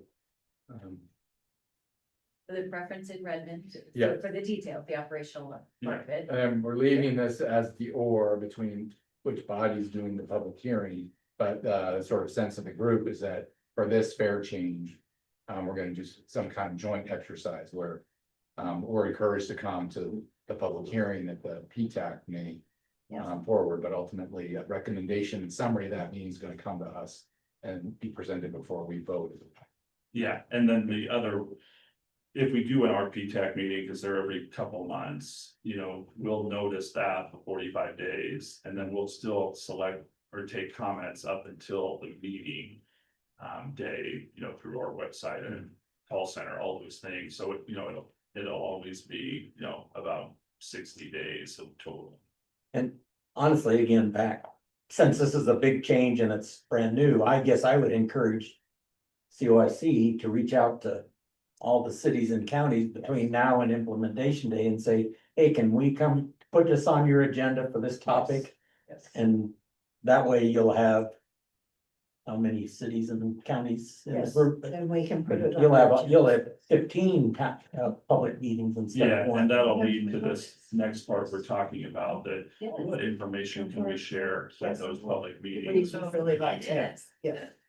I agree with Tim wholeheartedly. And the piece about the connection between the RP-TAC, one of their goals is to have a better connection with this board. Yeah. And so I think you get a twofer there Yeah. of you're showing the value of an all volunteer, as you are as well, but citizen members that are willing to be a part of this. I think it speaks a lot about this board and their engagement and the importance of it. So I think we need a motion to pass this as one-to-one action tonight, it's formal. Right. There might be two actually. And so we need a motion with that one change from 30 to 45 days for the public. notice. I'll make that motion. Do I have a second? Okay. Second from Christine. Any further discussion? All those in favor? Aye. Any opposed or abstained? Okay, Okay. Oh. Yeah, all right, so the next part here is what I'm calling fair guidelines, because it's not just fairs. Most of the document you see is more about some rules behind it, but normally when this will come up in the future, and I say normal because who knows what that is anymore, but let's say we're at a dollar fair and we need to go to $1.50 because of revenue challenges or something. That's not gonna be the complete shock that a dollar or going to fairs right now is. And so generally when that happens in other entities, you have an informational thing at the board where you're like, hey, we're gonna need to increase fares at some point. We post it at whatever we think it's gonna be, because it's a minor change to start getting public comment and meet those days. But since this is so new, I want, and not a formal vote, obviously, because that can't happen yet, but I just want some general guidance that we're having a comfort level that this is the starter for getting public comment. Now, it doesn't mean you can't change in August to a different fair, but this is what we would go to Crook County with. This is what we go to Madras with these are our draft proposed fares. And so that's what this discussion is. You'll approve this document in August, and so you have time to change it up until that meeting. But it's, for me, what can I post on our website next week and start getting as much comment as possible? And so some of you have seen this before. I expanded a little bit, but it's just, we're not apples to apples to any of them, but let's just say we're one of the 5 major transit. I'm just saying that Smart's not here and some other ones. We're one of the 5 majors in Oregon. So it's, what do these other Rogue Valley, Chariots is in Salem, TriMet, of course, Portland and Lane Valley or Lane Transit in Eugene. All of their fares, Rogue Valley 2, Chariots 160, TriMet 280, Lane 175. Our proposed trip of $2 meets generally that. So that's, one piece of information I wanted you to have. Max daily rate is generally, 3 rides. After 3 rides, it's free. And none of those top 2 ones are not reduced. And then the monthly pass and annual pass, those numbers are just to encourage people to buy annuals so that we don't have to deal with, the others. Most people don't buy annual passes, but businesses or, social service groups will probably buy annual passes through an agreement with us. But those are options. Our system will allow it. Dial a ride by federal rule can only be double the cost of your fixed route for the same service area. So, you know, a dollar ride costs us anywhere from $18 to $35 a ride. 4 is not a lot, but it's better than 2, right? As it adds up. And like I've been mentioning a lot, you know, fares, you know, we're at this numbers, you know, and based on some projections and the expanded hours, you know, raising $750,000 in a year is more than reasonable, even with the ridership we have. So, you know, our annual budget's 30 million, you know, with facilities and grants and everything. So it, you know, it's not a huge piece of the pie, but that's only one piece of it. And certainly is, if the routes stay the same and we just increase ridership, then, you know, your fare numbers jump way up with no added costs. But the main thing for us on fares right now, and Redmond's Dial Ride is a perfect example. You know, Dial Ride in Bend is a paratransit service. You have to qualify, you have to meet that, and some disability definitions and things like that, but it's still free. And so some people get taken to breakfast in the morning back to the house. They get taken to lunch back to the house. They get taken to a doctor's appointment in the afternoon. Then they go to, you know, grocery shop. Because it's all free, there's no coordination. In Redmond right now, our morning dollar ride service is taking elementary kids to school. All the parents on the block have signed up for it. It's free. We, you know, they get to fasten their seatbelts, they get a nice ride in our bus. And so some of the fares is just to control that a little bit. We're not saying they can't ride. Certainly in Bend, we want to serve people who need it more than others, but we're hoping that someone who books 50 rides a month is probably planning their day a little bit better. And so that, you know, that's the biggest thing here. Dial Ride will bankrupt us at the rate it's going. So we need some controlling mechanism for that. So it's not just a revenue. Question. Yeah. Do you, I know it's gonna be a guess, but do you know what percentage would be reduced fares? Because I imagine that some of the areas it would be a lot. Yeah, I mean, Would be reduced, so that is based really on hard to our, judge. so before, to get reduced fare is like, let's just say. You were 60 years and older is one, right, that we'll have. If you got on the bus and you look 60 and older, they were letting you pay the reduced amount, right, you know. Income verification loosely had, right, so it's not like we have good numbers from that who actually signed up for a program, but based on some surveys in 2019 and, you know, and just some other data that we have, we're assuming that 75% of our riders right now, that's before we start the commuter times in June in Bend, which will change those numbers. But we're assuming 75% can get the reduced. Now, the level to get the reduced now is you actually have to provide information, you have to provide a photo ID, you have to provide a Medicare card if you want the Medicare thing. So some people are not going to do that because the difference between 1 and 2 is not much to them, but so we'll see our numbers, but they're going to be between 50 and 75%, which is fine. We're about getting, we're about getting young riders, not making $1 or $2 off, you know, other riders. That's not a big thing. And so a couple other pieces of information I wanted to put on the bottom, just so this isn't apples to apples, because we're the only one on the, you know, last column here. We have no other alternate funding, right? Every other one has property tax, or they have their own district payroll tax in addition to the statewide payroll tax. So if you took it at that approach, for us to get to the same fare recovery, we would need to be more than that, or the difference of the additional funding they get. And so that's what another reason why I don't think ours looks too bad. And then I just put the last fare changes so you can kind of see when, you know, that we're, you know, behind a little bit. And just the timing of when people change their fares again. When did it change to nothing?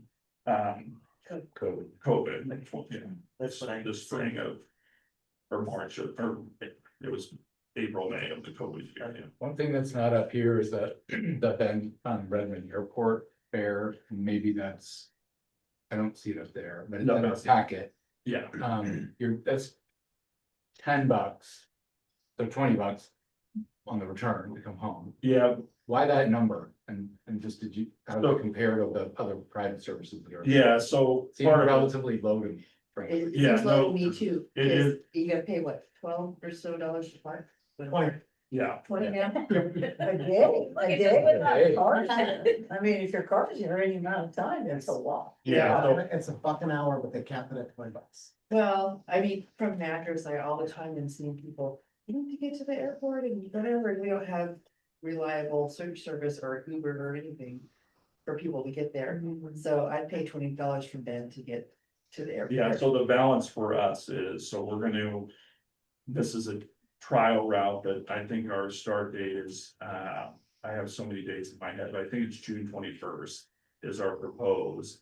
It's gonna start at 4 in the morning and end by noon, and so return trips really aren't gonna happen that much because most of the, but working, going through airport data, the most departures are in the morning. I live in Bend, the toughest one to get a ride to is getting my wife to get up at 4:30, and things like that. So we, kind of geared it around that. The $10 is, to pay for itself. We need 10 riders every time, it can be whatever. We kind of did a placeholder like, hey, if we could get 10 riders a trip at $10 and it pay for itself, that's fine. But that's another discussion when we implement the routes in August. And we'll have plenty of time to talk about that. I want to, some of them will be fixed, but some of them will want to get a vote on saying, hey, it's this amount for thou. If it, if ridership was X, it goes up to that amount without us having to re-meet stuff. And the airport one will certainly be one of those. Where do they pick you up though? So this is the other. That's the problem. other thing. I mean, Yeah. how do you get a ride to where they fix you up? Then you gotta get the person up anyway. No, you do, but It's not enough coffee in there. yeah, It's kind of thinking here. getting pretty up to just take me to Yeah. downtown Bend versus driving to Redmond and back, it's a lot easier. We know what the cost of like an average Uber will be. Yeah, Uber's, it's based on time of the day, if you're at the airport, between 5 and 6. To Bend, it's 40, right? I mean, going to Bend in the morning, if you're that early. Again, sometimes it's cheap, but sometimes it's not because there's only about 5 drivers on that time frame, but it's 25 to 35, yeah. But well, I mean, my thing is, if it's $25 and you have to get somewhere, charging $20. I feel like. The Uber, I mean, I pay $5 for the Yeah, convenience of not having to go, schlep 3 blocks and then get a bus. Yeah, Just have a guy pick me up in his Prius. yeah, I mean, if Tammy would allow me to take a percentage of it, I would charge 20. Okay. Being that we're really not in the business of making money, although any money we make here would go to other Right. routes, so I'm completely open on that one, and that's why, as we get to that next table. That's why, like, hey, if you think it's too loose, let's get feedback on $20 instead of 10, right? I mean, that doesn't hurt us at all. So anyhow, back to this one, this is just a lot of background information, and then you go to the next slide. And so this is, so this is the proposed. And, this is draft proposed is what I said. This is what we want to post to get feedback on. It doesn't, you could all vote and say it's $10 based on the feedback on every route in August, right? But we need to get feedback on something. And so I just want to make sure that there's some general comfort in these numbers here, before we start posting them as proposed. And if we want them higher and get feedback on that and then come down to these, there's strategy involved. Just looking at these, though, I want to be clear, these are always 1-day trips. And the max daily rate is accompanying over all 4 of the top ones. So if you're in Warm Springs, you ride to Madras, you get off the bus, you ride to Redmond, you get off the bus and you ride to Bend, that's your 3 trips. Then if you can ride Bend fixed route all day and then ride back for free, it's a 3-trip cap. So your rural route, would that be Prineville? Is that what I'm assuming? Rural routes are Prineville, or rural route, community connectors are Prineville to Redmond, rural routes, shuttles. We have a couple of unique ones that go out to Sisters and go out to, the Prineville is under community connector. Oh, Bob, can you tell me what rural dial ride is and where that operates? So Bend has its own dial-a-ride because it's paratransit qualified, so you have to be within X amount of distance from our fixed route. You have to meet one of the qualifications. We actually have a person that you have to fill out the information and they do a few questionnaires, things with you. Redmond dial-a-ride is basically the same service, except it's everybody. It's just a taxi service, anybody who wants to use it. And then the rural ones are Lapine, Sisters, and Prineville. At Madras, sorry, right now. And are those, do those have a charge now? No charge for Cloud Is 88. that, it's within like a local, like within a town? Like, Yeah, is that- every, on the our website is the easiest, but each one has a map. You have to be within that area and traveling. So like in Lapine, based on the conversation before, a lot of our pickups are on like a boundary line on the street because someone walks or, you know, drives to a spot, gets out and we pick them up. Yeah. So this is a big discussion area certainly, and then the who gets reduced one is the one that we're gonna get more feedback on probably than the number, because reduced means 50%, so it's $1 a ride, $3 a day cap. So I guess for now, again, not asking for formal vote, but general discussion around, are these reasonable to post? Do we want to adjust the Redmond Airport one? And the recreational routes are just what they are. They don't have reduced rates. No, on those. no. Yeah, I would like. Bob, I'm sorry. Chris, Go ahead, Chris. No, you know, to answer your question, Bob, about are they reasonable rates? I think in the study that you've done across other county transits, you know, they look on par. I think I just had my gut on the Ben Redmond Airport. It seems rather low, in my opinion. Someone myself that travels to the airport via Uber and other services, it's a pretty good deal. I think it's just for me understanding again, and maybe you said this, it was hard to hear about where that pickup would be and how you know, and how easy it is for individuals, you know, to get there in that drop off. So that's my two Yeah, cents. so right now you can get to the Redmond Airport riding the bus from Ben, or sorry, the Redmond Airport. You take the Ben to Redmond bus, and then the community connector, and then the Redmond bus goes out there. Or since dial ride's free in Redmond, you can ahead of time set up your private taxi service as well. We have a few users who use that, but the other thing is, you know, some people perceive you're on the general bus population, which is a reason why some people don't ride. But the shuttle right now would just be from Hawthorne. It wouldn't be making any other stops except Hawthorne to the airport. We thought about stopping in Redmond again, but we already have buses there. So we want to minimize the time. So someone's just like, hey, it's 20 minutes and I'm at the airport. Now, we want to work with provided the discussion goes well here, we are going to work with some private entities on the north end of town to see if there's another place that has parking that's in a safe area. Because right now we won't offer overnight parking where we can't. We have 10 slots and things like that. We already have signs up, and so that is going to be a problem for us. But you can take it, like you said, if you can wake your spouse up and it's shorter. If you want to just take an Uber there and go, we still think, it's a benefit. Again, it's one of those for me. I would have a hard time coming back to you if it wasn't breaking even or making money, because if it was costing us, we probably should focus on going to Deschutes River Woods or something else, but there's a good chance that it will be revenue neutral, which, again, minimizes our overhead and allows us then to do other services. Does anybody have any other feedback on any of these fares besides the other one we're really talking about? The recreational ones, I'm curious as to how we got to those numbers, because those do seem very economical. Yeah, so the recreational. Yeah, the recreational fares seem. Yeah. So the bachelor route is really, and this is one of the ones why I worded it that way, it's whatever they wanted, because if they wanted to make it free, which we've talked about, then they have to pay us $400,000 a year though, because our agreement says they'll make up the difference. They're playing this game on like, hey, the $300 gets them pretty close, so then they're only paying a small check in the end. And so that one is really up to them. We're not making money, we just want to break even, but we want to break it even our way, where they're paying for all mechanic costs, they're paying for my time, Tammy's time, and we have to deal with bachelor issues and things like that. Lava Butte, again, we work with the Forest Service, we raised that this last time. We just go for a net zero on it, and last year at the rate it was at, I think we made 4,000. We raised it just because expenses are going up, but these rec routes, it's hard for us to justify making money. Not that we can't, but we're kind of partners with the Forest Service. They like this cost, we do. Ride the River is another one, and we'll talk about it later. At $4 last year, we made 20,000 net profit. Again, that wasn't true accounting, and so we're proposing to raise the dollar because, you know, drivers' wages are going up. We're gonna account properly. We're gonna depreciate out the vehicles against it, so we can, you know, all that stuff. But those are all meant to just break even. Transit to Trails is what it is because it's a grant funded, and that's what helps us sustain it a little bit.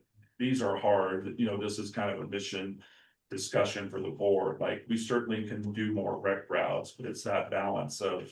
I guess That's right, yeah. my question is, yes, it's not a for-profit business, but if we could say, if the Ride the River will support $6 or $7, we could use that extra to provide additional services to other people or expand who we can provide reduced fare services Yeah. to.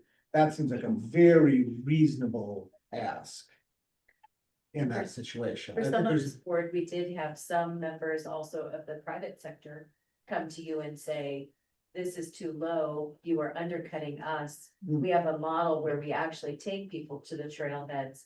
And if they can take your vehicle for $2 and we are charging $12, you're undercutting the private sector too, as a consideration. The example was Transit to Trails. There's a provider that does the same service we were. They came to us saying we were undercutting them a lot. And so we had a discussion of how it's a unique one because it's grant funded. It's going to go away. The others, like you said, we're going to redo the bachelor agreement. We can write in there or negotiate that we need to make X amount in addition to all our costs. And, you know, Ride the River, this $5 is going to make us, we're taking it over DET, not MTM or private contractor. And so we're going to be more efficient too. So I think even with the $5 increase, I'm assuming we're gonna make about 35,000 next year net with some changes. But certainly I'm open to any of those. It's a matter.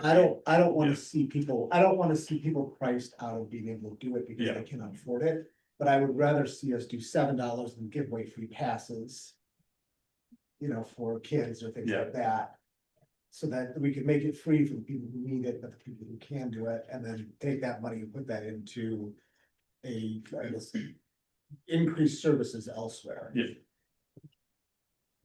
And that's such a great suggestion for Ride the River. For the Forest Service though, I really appreciate hearing that you're not gonna change that and they're okay with it just because they Yeah. need so much help, especially at Lava Butte. The transit. Yeah, we voted or No, the Lava Butte. Lava Butte, we that's- did change a couple months ago, but at their request because they weren't making, we split the profits with them on that and they do new signs and upgrade things and they didn't have any money last year. So they were in favor of this or that increase that's They already been requested done. 2.5, or they just requested and.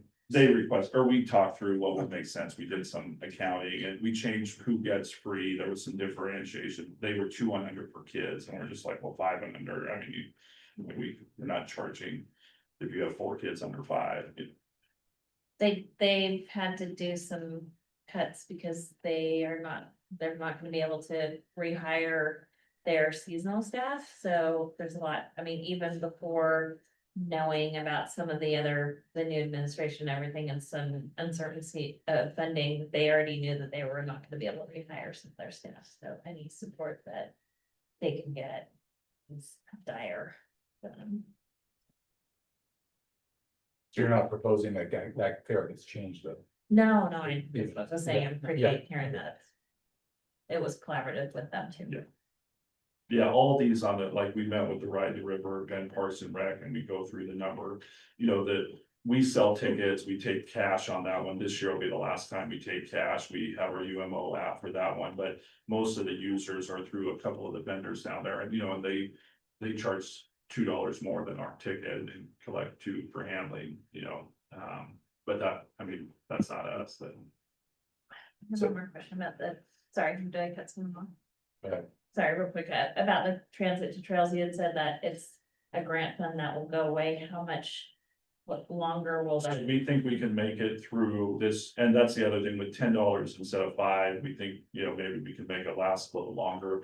And we may change that again, because if it's not sustainable, it goes away, so if $15 worked, then 15, but it'll definitely make it through the summer season until after Labor Day this year, and, you know, hopefully. maybe 2 months next year, next summer. Thank you. And it's starting June 14th this year. So I think I'm still hearing the only one that we have, maybe want to propose a change to was the Redmond Airport one. So what, how about the test 15? You don't wanna look at the. I like 20. We have a 20. We have a 20. We have a 20. We have a 25. Maybe 20. I think it's. I would not be opposed to looking at the right. We're gonna do Ride the River later. It's not a standalone one. Okay. Yeah. Yeah. Okay.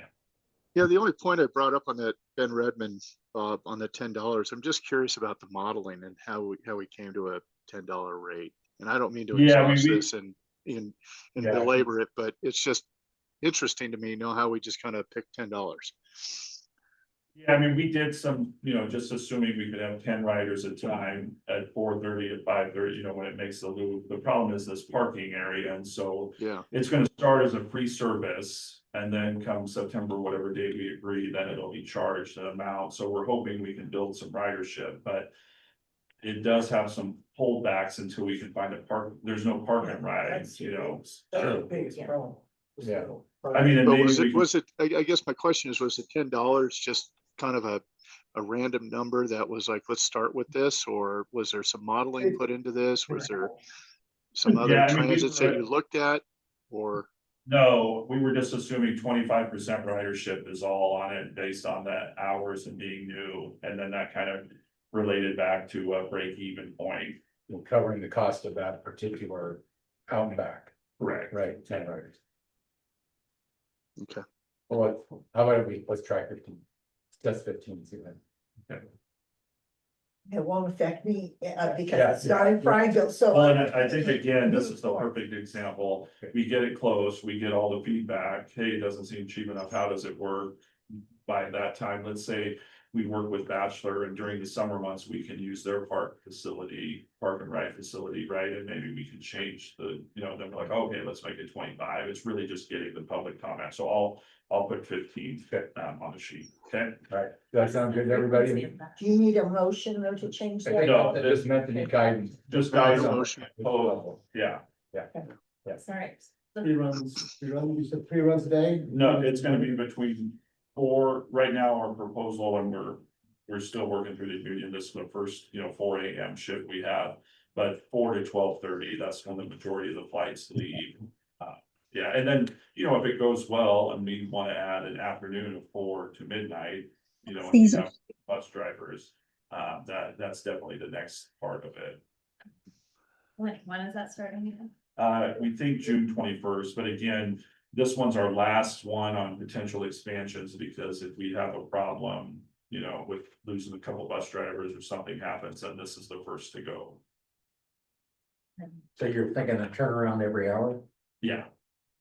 And then, the supplemental is, and we don't have it advertised very well, is that you can, Ben Redmond buses are one of our most common. You can still get to Redmond and take a free taxi ride to the airport too for $6.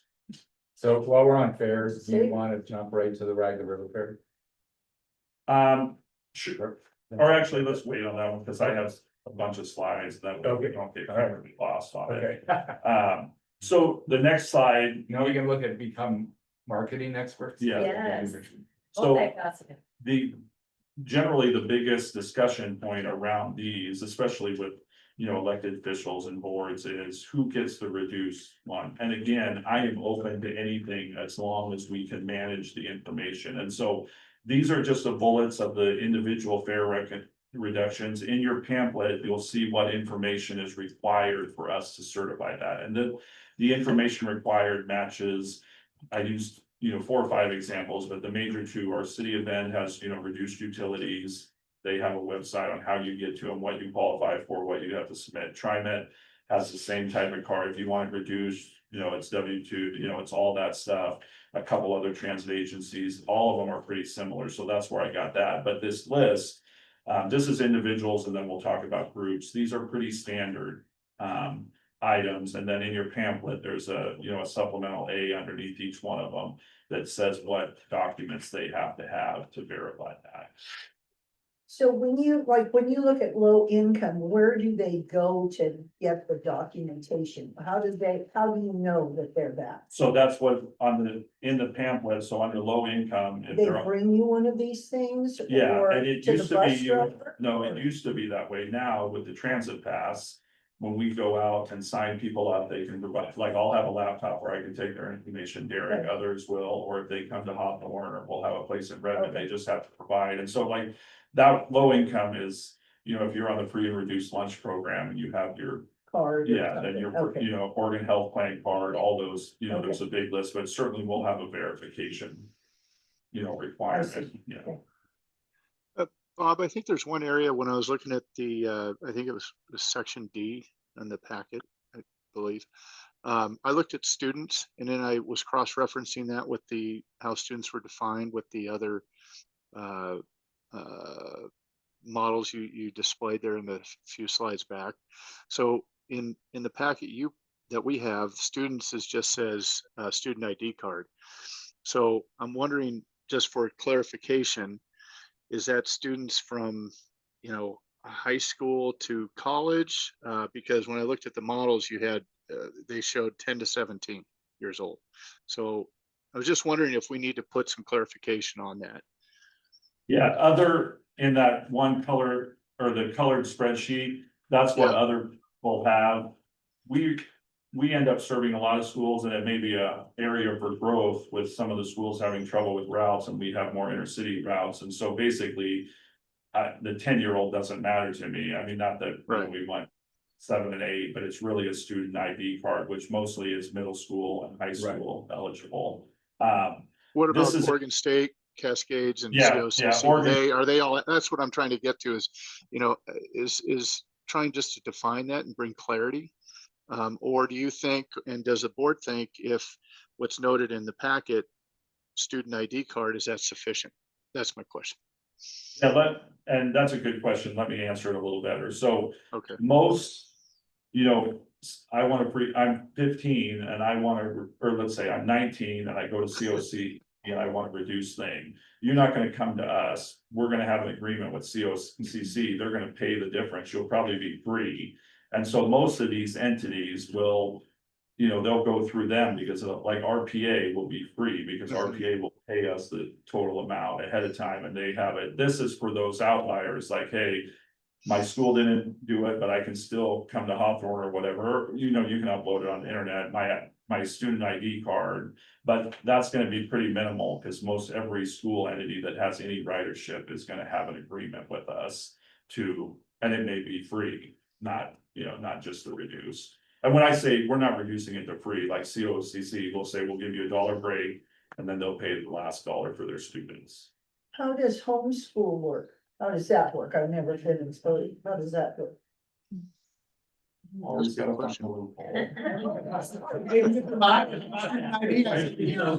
But if you're not, yeah, but then they just stay home for school. They don't need to travel. But are you providing ridership to school or are you just providing ridership? You want to go to a museum or something, how does a homeschool? Yeah, so I think we're gonna have these one-offs that we're gonna chase on what we do. The other way, like 11-year-olds don't have a photo ID for age, so how else do you kind of encourage them that they need to be in school to ride the bus?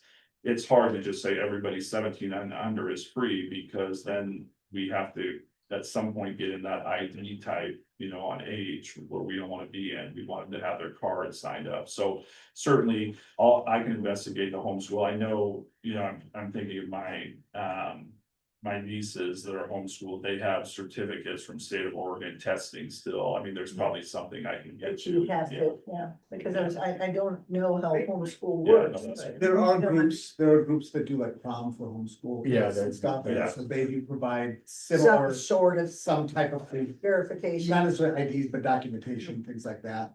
Because I get those. Yeah, I mean, the real thing is if there's a kid who's 12 and they come by Hawthorne and want to sign up their name. With their parents, we're just gonna give them the reduce. These are the ones where it's not worth the trouble for us to be like, nope, that, use photo stuff, it's not, I mean, at some point. I've We're gonna get to never that, had yeah. a child in homeschool, but I know there's a lot of people that do. So generally speaking, I mean, these these discounts are 50% off for the individual people, and then through the institutions, it's essentially the same thing. Via the agreements you Yeah, have, and in some cases, they may go beyond that. Yeah, well, in some cases, we may give them a reduced one.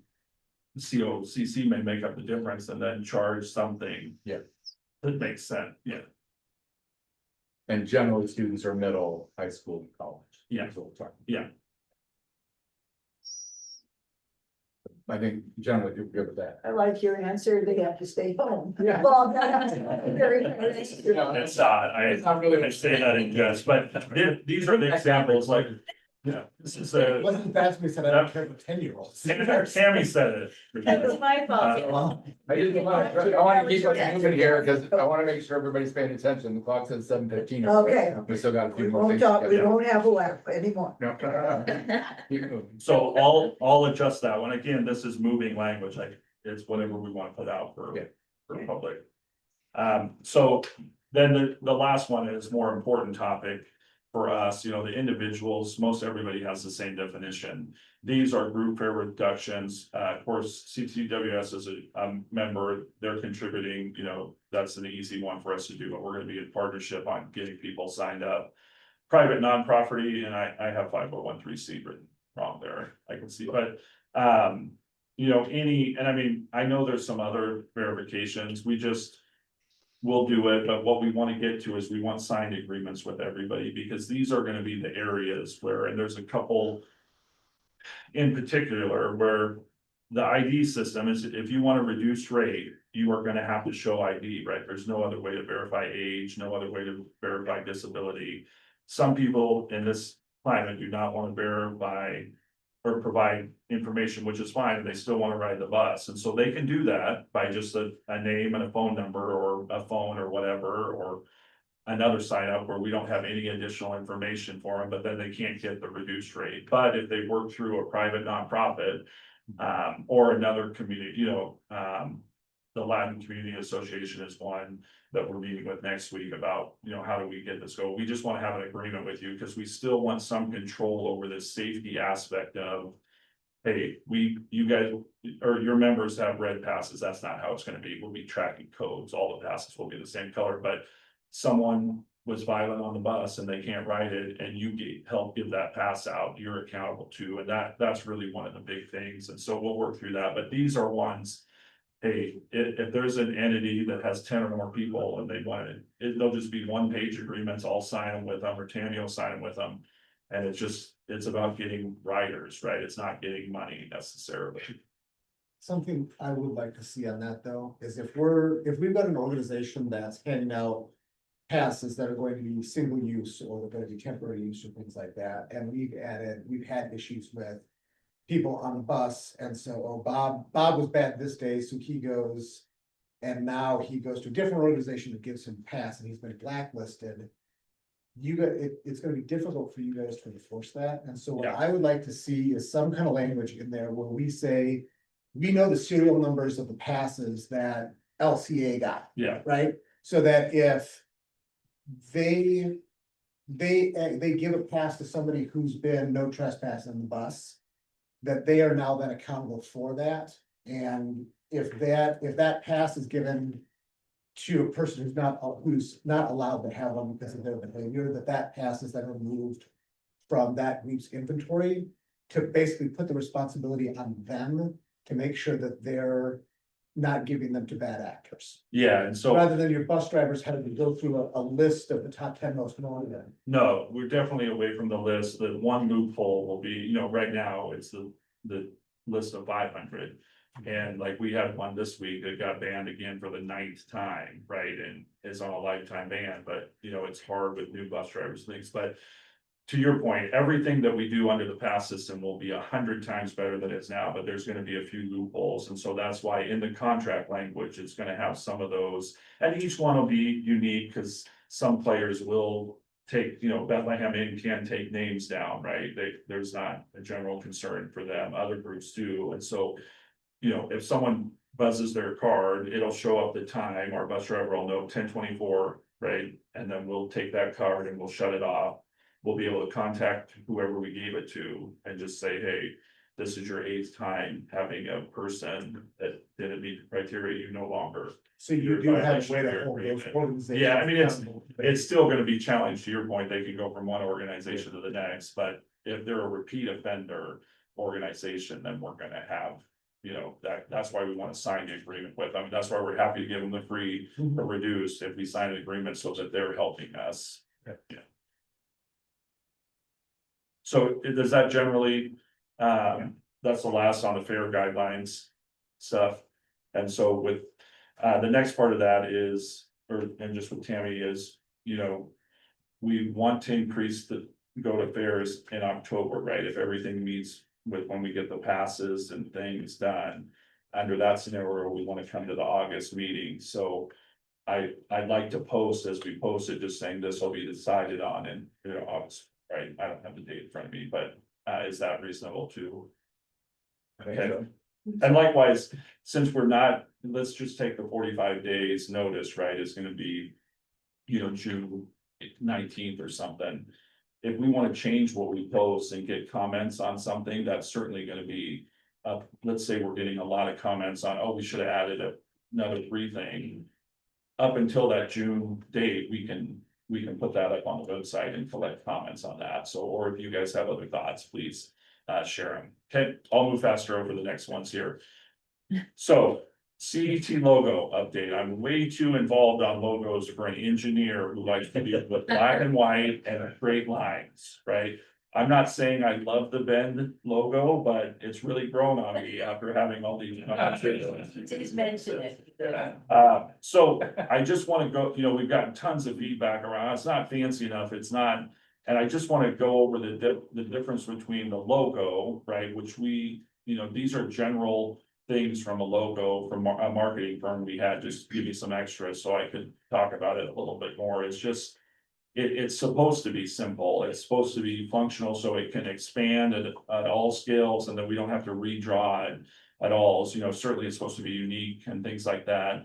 And so that's logo, and then I'm gonna talk about branding graphics, and part of this is my fault, not explaining it well enough, or just not to this group, but in general.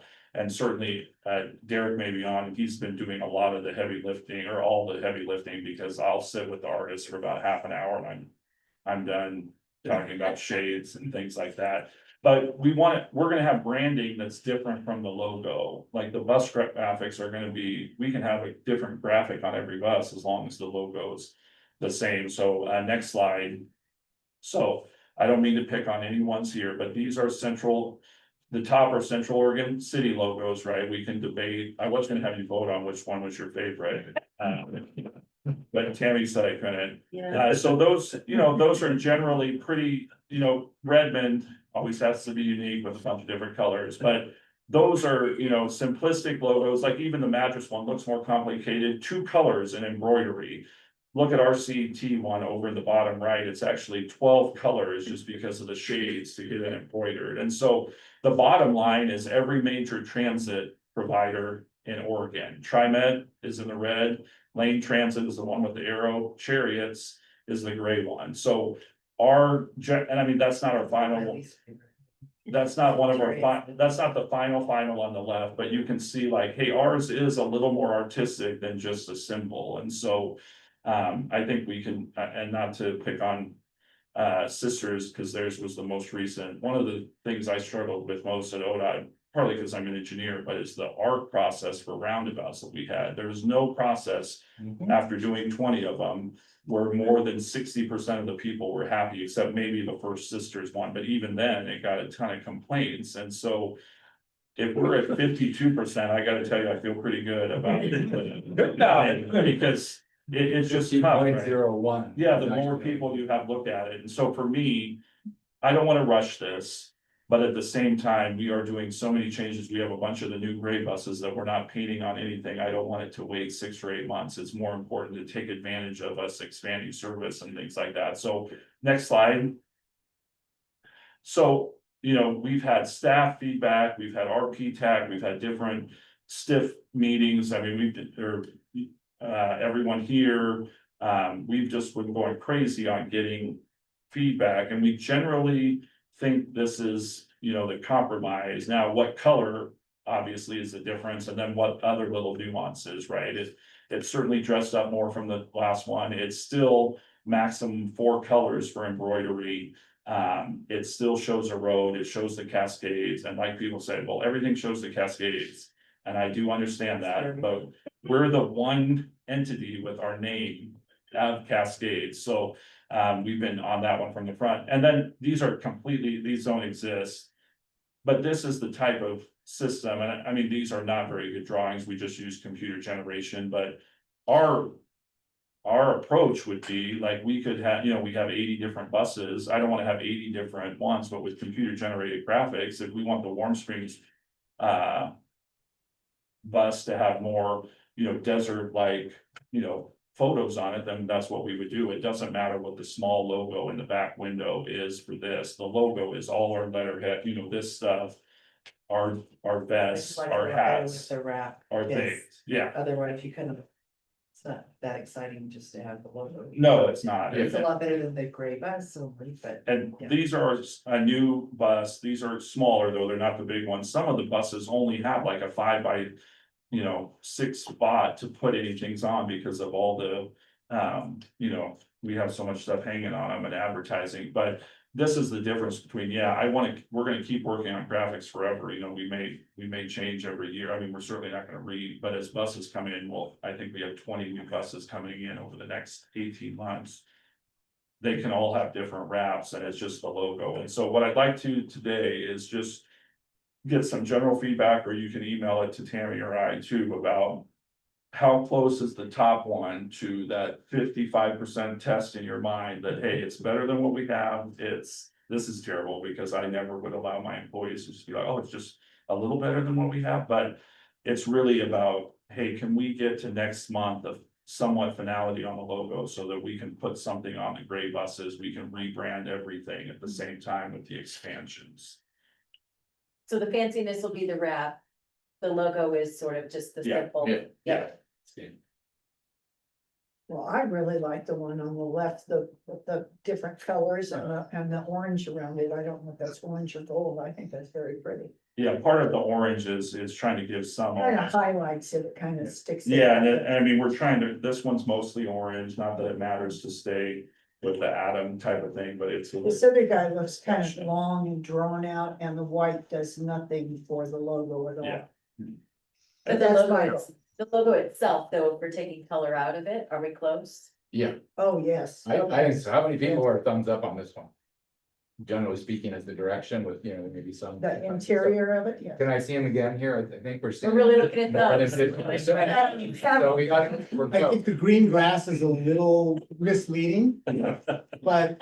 And remember, those, Hey. it might be, It's like, it might be, 230 days. Let's- grassland. What's funny on that, and Derek, I feel bad for him, we have 100 of these with Oh, different Jim's colors, and you're sitting there going, no, that one needs to be a little bit darker, and.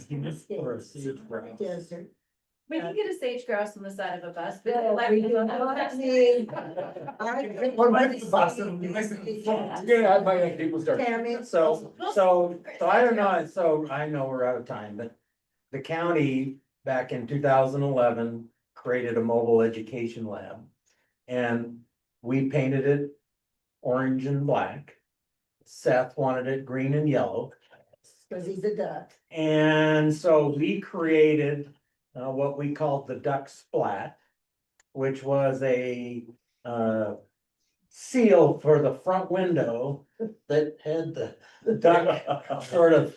And so that was how he got his green and yellow, orange and black bus. Well, and the other nice thing, I mean, we're not there yet because we're doing so many things, but having a school competition for a Central Oregon picture, and we put it on the, there's so many things to do with marketing that we don't really take advantage of. So we're gonna make a couple tweaks, because there's still a couple little, if you zoomed in, there's a couple little road things there, and we may outline the letters just a different, but my intent is, I'm just gonna, even though June's budget, we'll send it out ahead of time, I'm not gonna look at Tammy. But I'm just gonna have the 5 file options with different colors and send them ahead of time so that we can have finality at that meeting, is that fair? And we'll do it quickly. I mean, Yeah, I It think we will should be have a recommendation from Yeah. whoever the marketing expert is. Yeah. running this show, before. This one's why they Yeah. think this one work. I like how it looks like you're looking through a scope at the mountains. Yeah. Oh, Yeah. And it looks good with the gray with the gold. I yeah, and think. I do think you might get people asking why there's no river in it. Yeah. But, Yeah. Yeah, it's really hard to get anything. yeah, But we could have a nice landscape wrap on the bus. yes, Yeah. the So wrap again, is certainly yeah. compliment. Yeah. Yeah, I like it. Yeah. Yeah, I like the Better. concept of the graphics to complement the logo. And then I like your thought, Bob, on the different areas that transit represents or goes to. I think that's really clever. And then most importantly, that it's actually CET is spelled out in the logo. Or think about those, and you got a lot of feedback from me, so I'll raise my hand on that. And I know Derek's like, Jake. Oh, no. We got that, it's helpful, right? Because some of it is Derek and I are arguing with an artist, and what I found is from my coaching history, arguing with the parent about their kid's behavior, I thought was the worst thing ever. Arguing with an artist about what they draw is the worst. Yeah, well, the artist shouldn't argue with you. That's the first thing. Yeah, They should take the. I mean, they're really helpful and stuff. It's Yeah. just a personal pride thing, it's very. No, no, but I think it's daunting. important that I think it's important that CET was spelled out, because we have to remember those that, visit here, or tourists, that may not know CET. So I think it's a good way to clarify that it is a transit system. Oh, that's. All right, so we got Okay. 2 more agenda I got, items. I'm gonna skip this one because it's in your pack, or actually stop on it for a second. This is our proposed mission, proposed values, not for board approval necessarily, just if you want to have comments or send to me that you don't like something, but this is really gonna be helpful for us as we really try to establish what we're about. We like the functional aspect of the mission, that it's not necessarily like, hey, we're taking people from here, but it's about independence and prosperity and adventure and type of things. And then values, just, this is more for staff for us to use. So if you have comments on that, feel free to send them my way. So, shoot, I have 2, Ride the River. Current's $4, proposed is $5. We've met with Ben Parks and Rec, they don't have any concern. We've met with the providers, they don't have any concerns. Net revenue in 2024 is 22,000.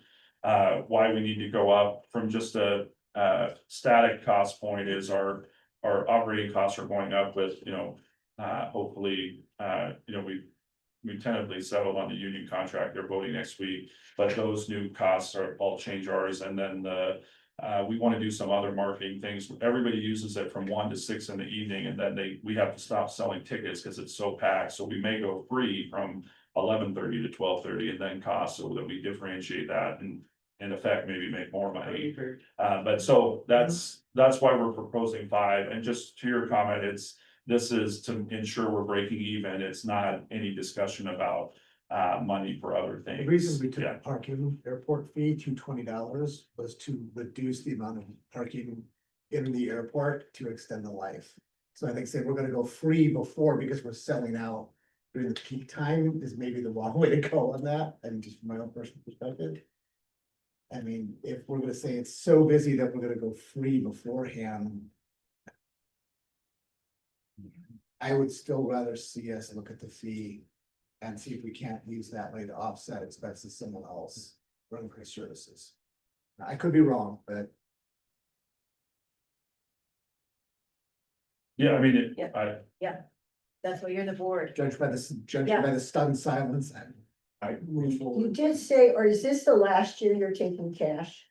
Are you taking cash this year, or are you doing the we're card? taking cash this year, or I mean, sorry, for Ride the River this year. You're taking cash. When we start fairs, we are gonna do everything possible to not, like, it's better to just say, hey, you don't have something, you're not security, but just get on the bus. Taking to $2 and me paying 2 people at a time to account for it is not. So you're not taking We're cash. taking cash on Ride the River for the last year, yeah. Because they're taking cash, and being a person that is taking cash at basketball games, $5 is way easier than 7. That would Good be job, my the guy who thing. works at a And bank. then go, Yeah. then go to the $7 next year when it's a card. That would just only be my suggestion. Yeah, next year when the card, once we have Then the go card, to that's the the, other. then I would do the thing. interest. I'm just saying, it'd be easier if this is your last. Yeah, 5 and a quarter. Oh, stop. I'm just saying, if this is the last year of cash, 5 is an Yeah. easier denomination. Then go next year if it's a card. I think 34 cents is the most amount of change to generate, right? I'm just saying, yeah.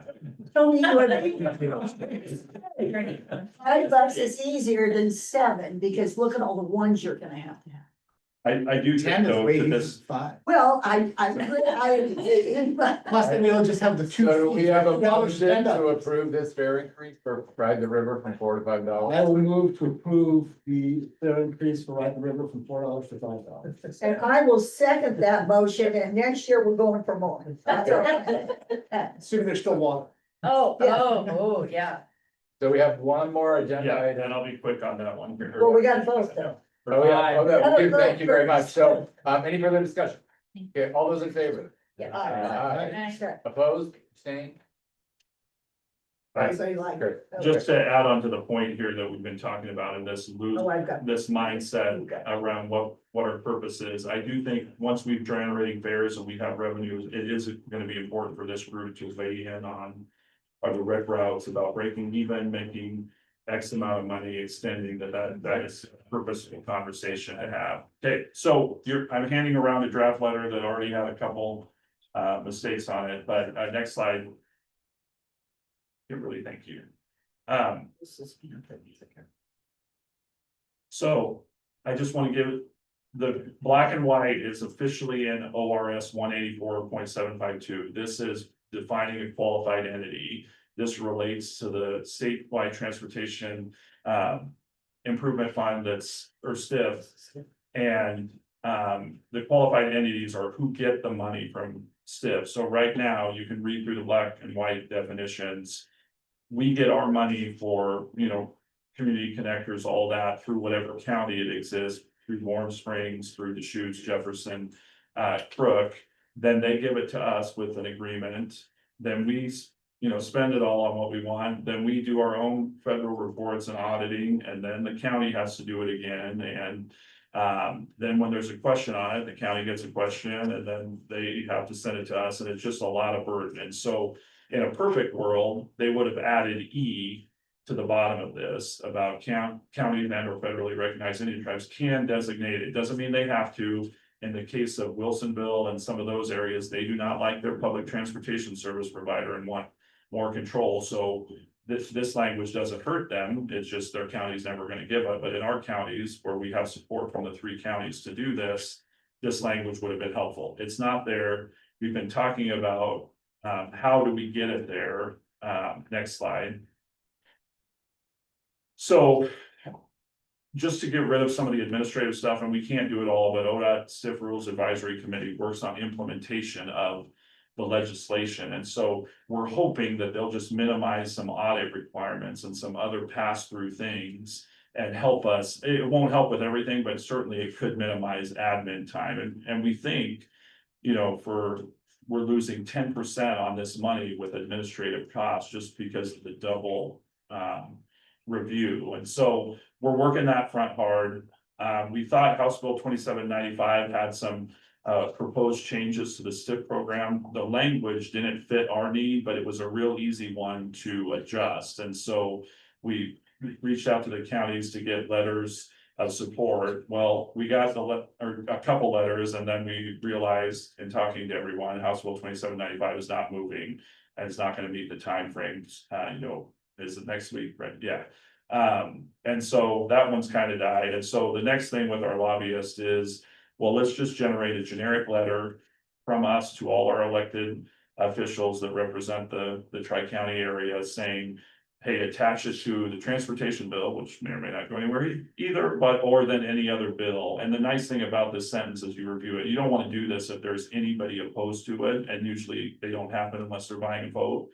But no one is going to oppose this. It doesn't take any authority away from anyone. It doesn't hurt one versus the other. It's just a sentence that potentially assists us. And then likewise for the counties, if Deschutes County wants to remain the QE because they're not trusting of how we're doing their money and want full oversight, then that's fine. That means we didn't do our job. So, it's just an extra accountability item as the way Tammy and I look at it. So that's the draft letter in front of you with a correction to Anthony Broadman. And then we're gonna just highlight some of the benefits with bullets, to make them stand out a little bit better. And so this was added on, so we're looking for the board to allow Mike to review the final draft and sign the letter. Is that something we need to vote on? Yes. Generally, okay, so I need a motion from somebody to move this forward, no substance changes, but just a few kind of framing it up with format changes. So Second, Second. any further discussion? All those in favor? Aye. Opposed or abstained? Abstain. Okay. Okay. Abstentions. Good thing I took myself off the agenda, Bob. Yeah. I should have known when my first slide, I was like, Oh, we're I going. don't meet my time frame on the first slide. I get to rambling. Yeah. So we often do a round table. I think maybe given the time, if people have something very important to share, we'll do that. Do we wanna put a letter in for DMV services in Tri-County area? Yes, I did know that. Is that, I okay, would, Yeah. okay, I would. Need to do that. So, I'll make a motion that we do that with the board chair signature, so it can be done in a timely fashion. Cause I think what's gonna happen, as I mentioned, there'll be a revenue report, and then the transportation package, it's getting to be past halfway on the legislative session. It's gonna be a wild ride, so getting it in quick is gonna be valuable. And as And soon it as we is- get the budget forecast, it'll start. yes, and it has worked in the past. Previously, the DMV was to be closed in the time. I don't know if you recall that, but that didn't go very well. And it was a community conversation that was helping to adjust that decision. So now that they're one day a week unless somebody doesn't show up and then it doesn't. Yeah, right, it's not, Trying. yeah, I don't know if it'd be the right same thing, but just the problem with the students and getting their driver's licenses and all of that. sure. If that could also be part of that. Oh, yeah, we conversation. haven't successfully. Because we So- have, we want people to be productive, going to school or jobs or whatever, and so that would be really important to. So do we have an official motion? So we have a new commissioner, her name is Lisa Collier, and she comes out of Walla County, and she has pushed a new bill that if you are 50 miles from the nearest DMV office, that you get priority to take your test, and Senator Mark Owens is our lobbyist, and of course, because I'm from Salina, which is 60 miles from there, DMV, we have all got behind her. Love it, And okay. she has done a very, very good job in lobbying that for. So, yeah. The workaround is you can go to Burns and take it, because they always have open and they don't, just a couple stoplights and everybody passes. And again, I'm way farther than there too, so, but of course, I don't need a driver's test, but yes, Okay. she's a really. unique- So I'll move approval of a letter to DMV with, That's by the with our board. driver's, Okay. education, referenced in it. To be signed by the chair, as soon as possible. Second, all those in favor? Aye. Aye. Opposed? Any? Okay, that motion passes. I would just note that for the budget committee members, which happen to be our 5 executive committee members, we are not meeting here. We are meeting at the old Housing Works location, which is downtown. And we'll see you tomorrow. And then that budget will be recommended 10 a.m. at some point this month to Is the it board. 10:30? I think it's 10:30, isn't it? 10:30 or 10? It's 10 a.m. It's 10, there you go. See you 10. Okay, thank you. All right, thanks, everybody. Real quick, I do have an announcement. Okay. This coming Monday, we are seating the new tribal council, the 30th council, Monday morning, so we have a new council being seated. Congratulations. That's great. Congratulations. Thanks, Janice and Chris. We'll see you soon, virtually. Good or in night, you person. guys. Safe travels. Thanks, everybody. Good night. Thank you.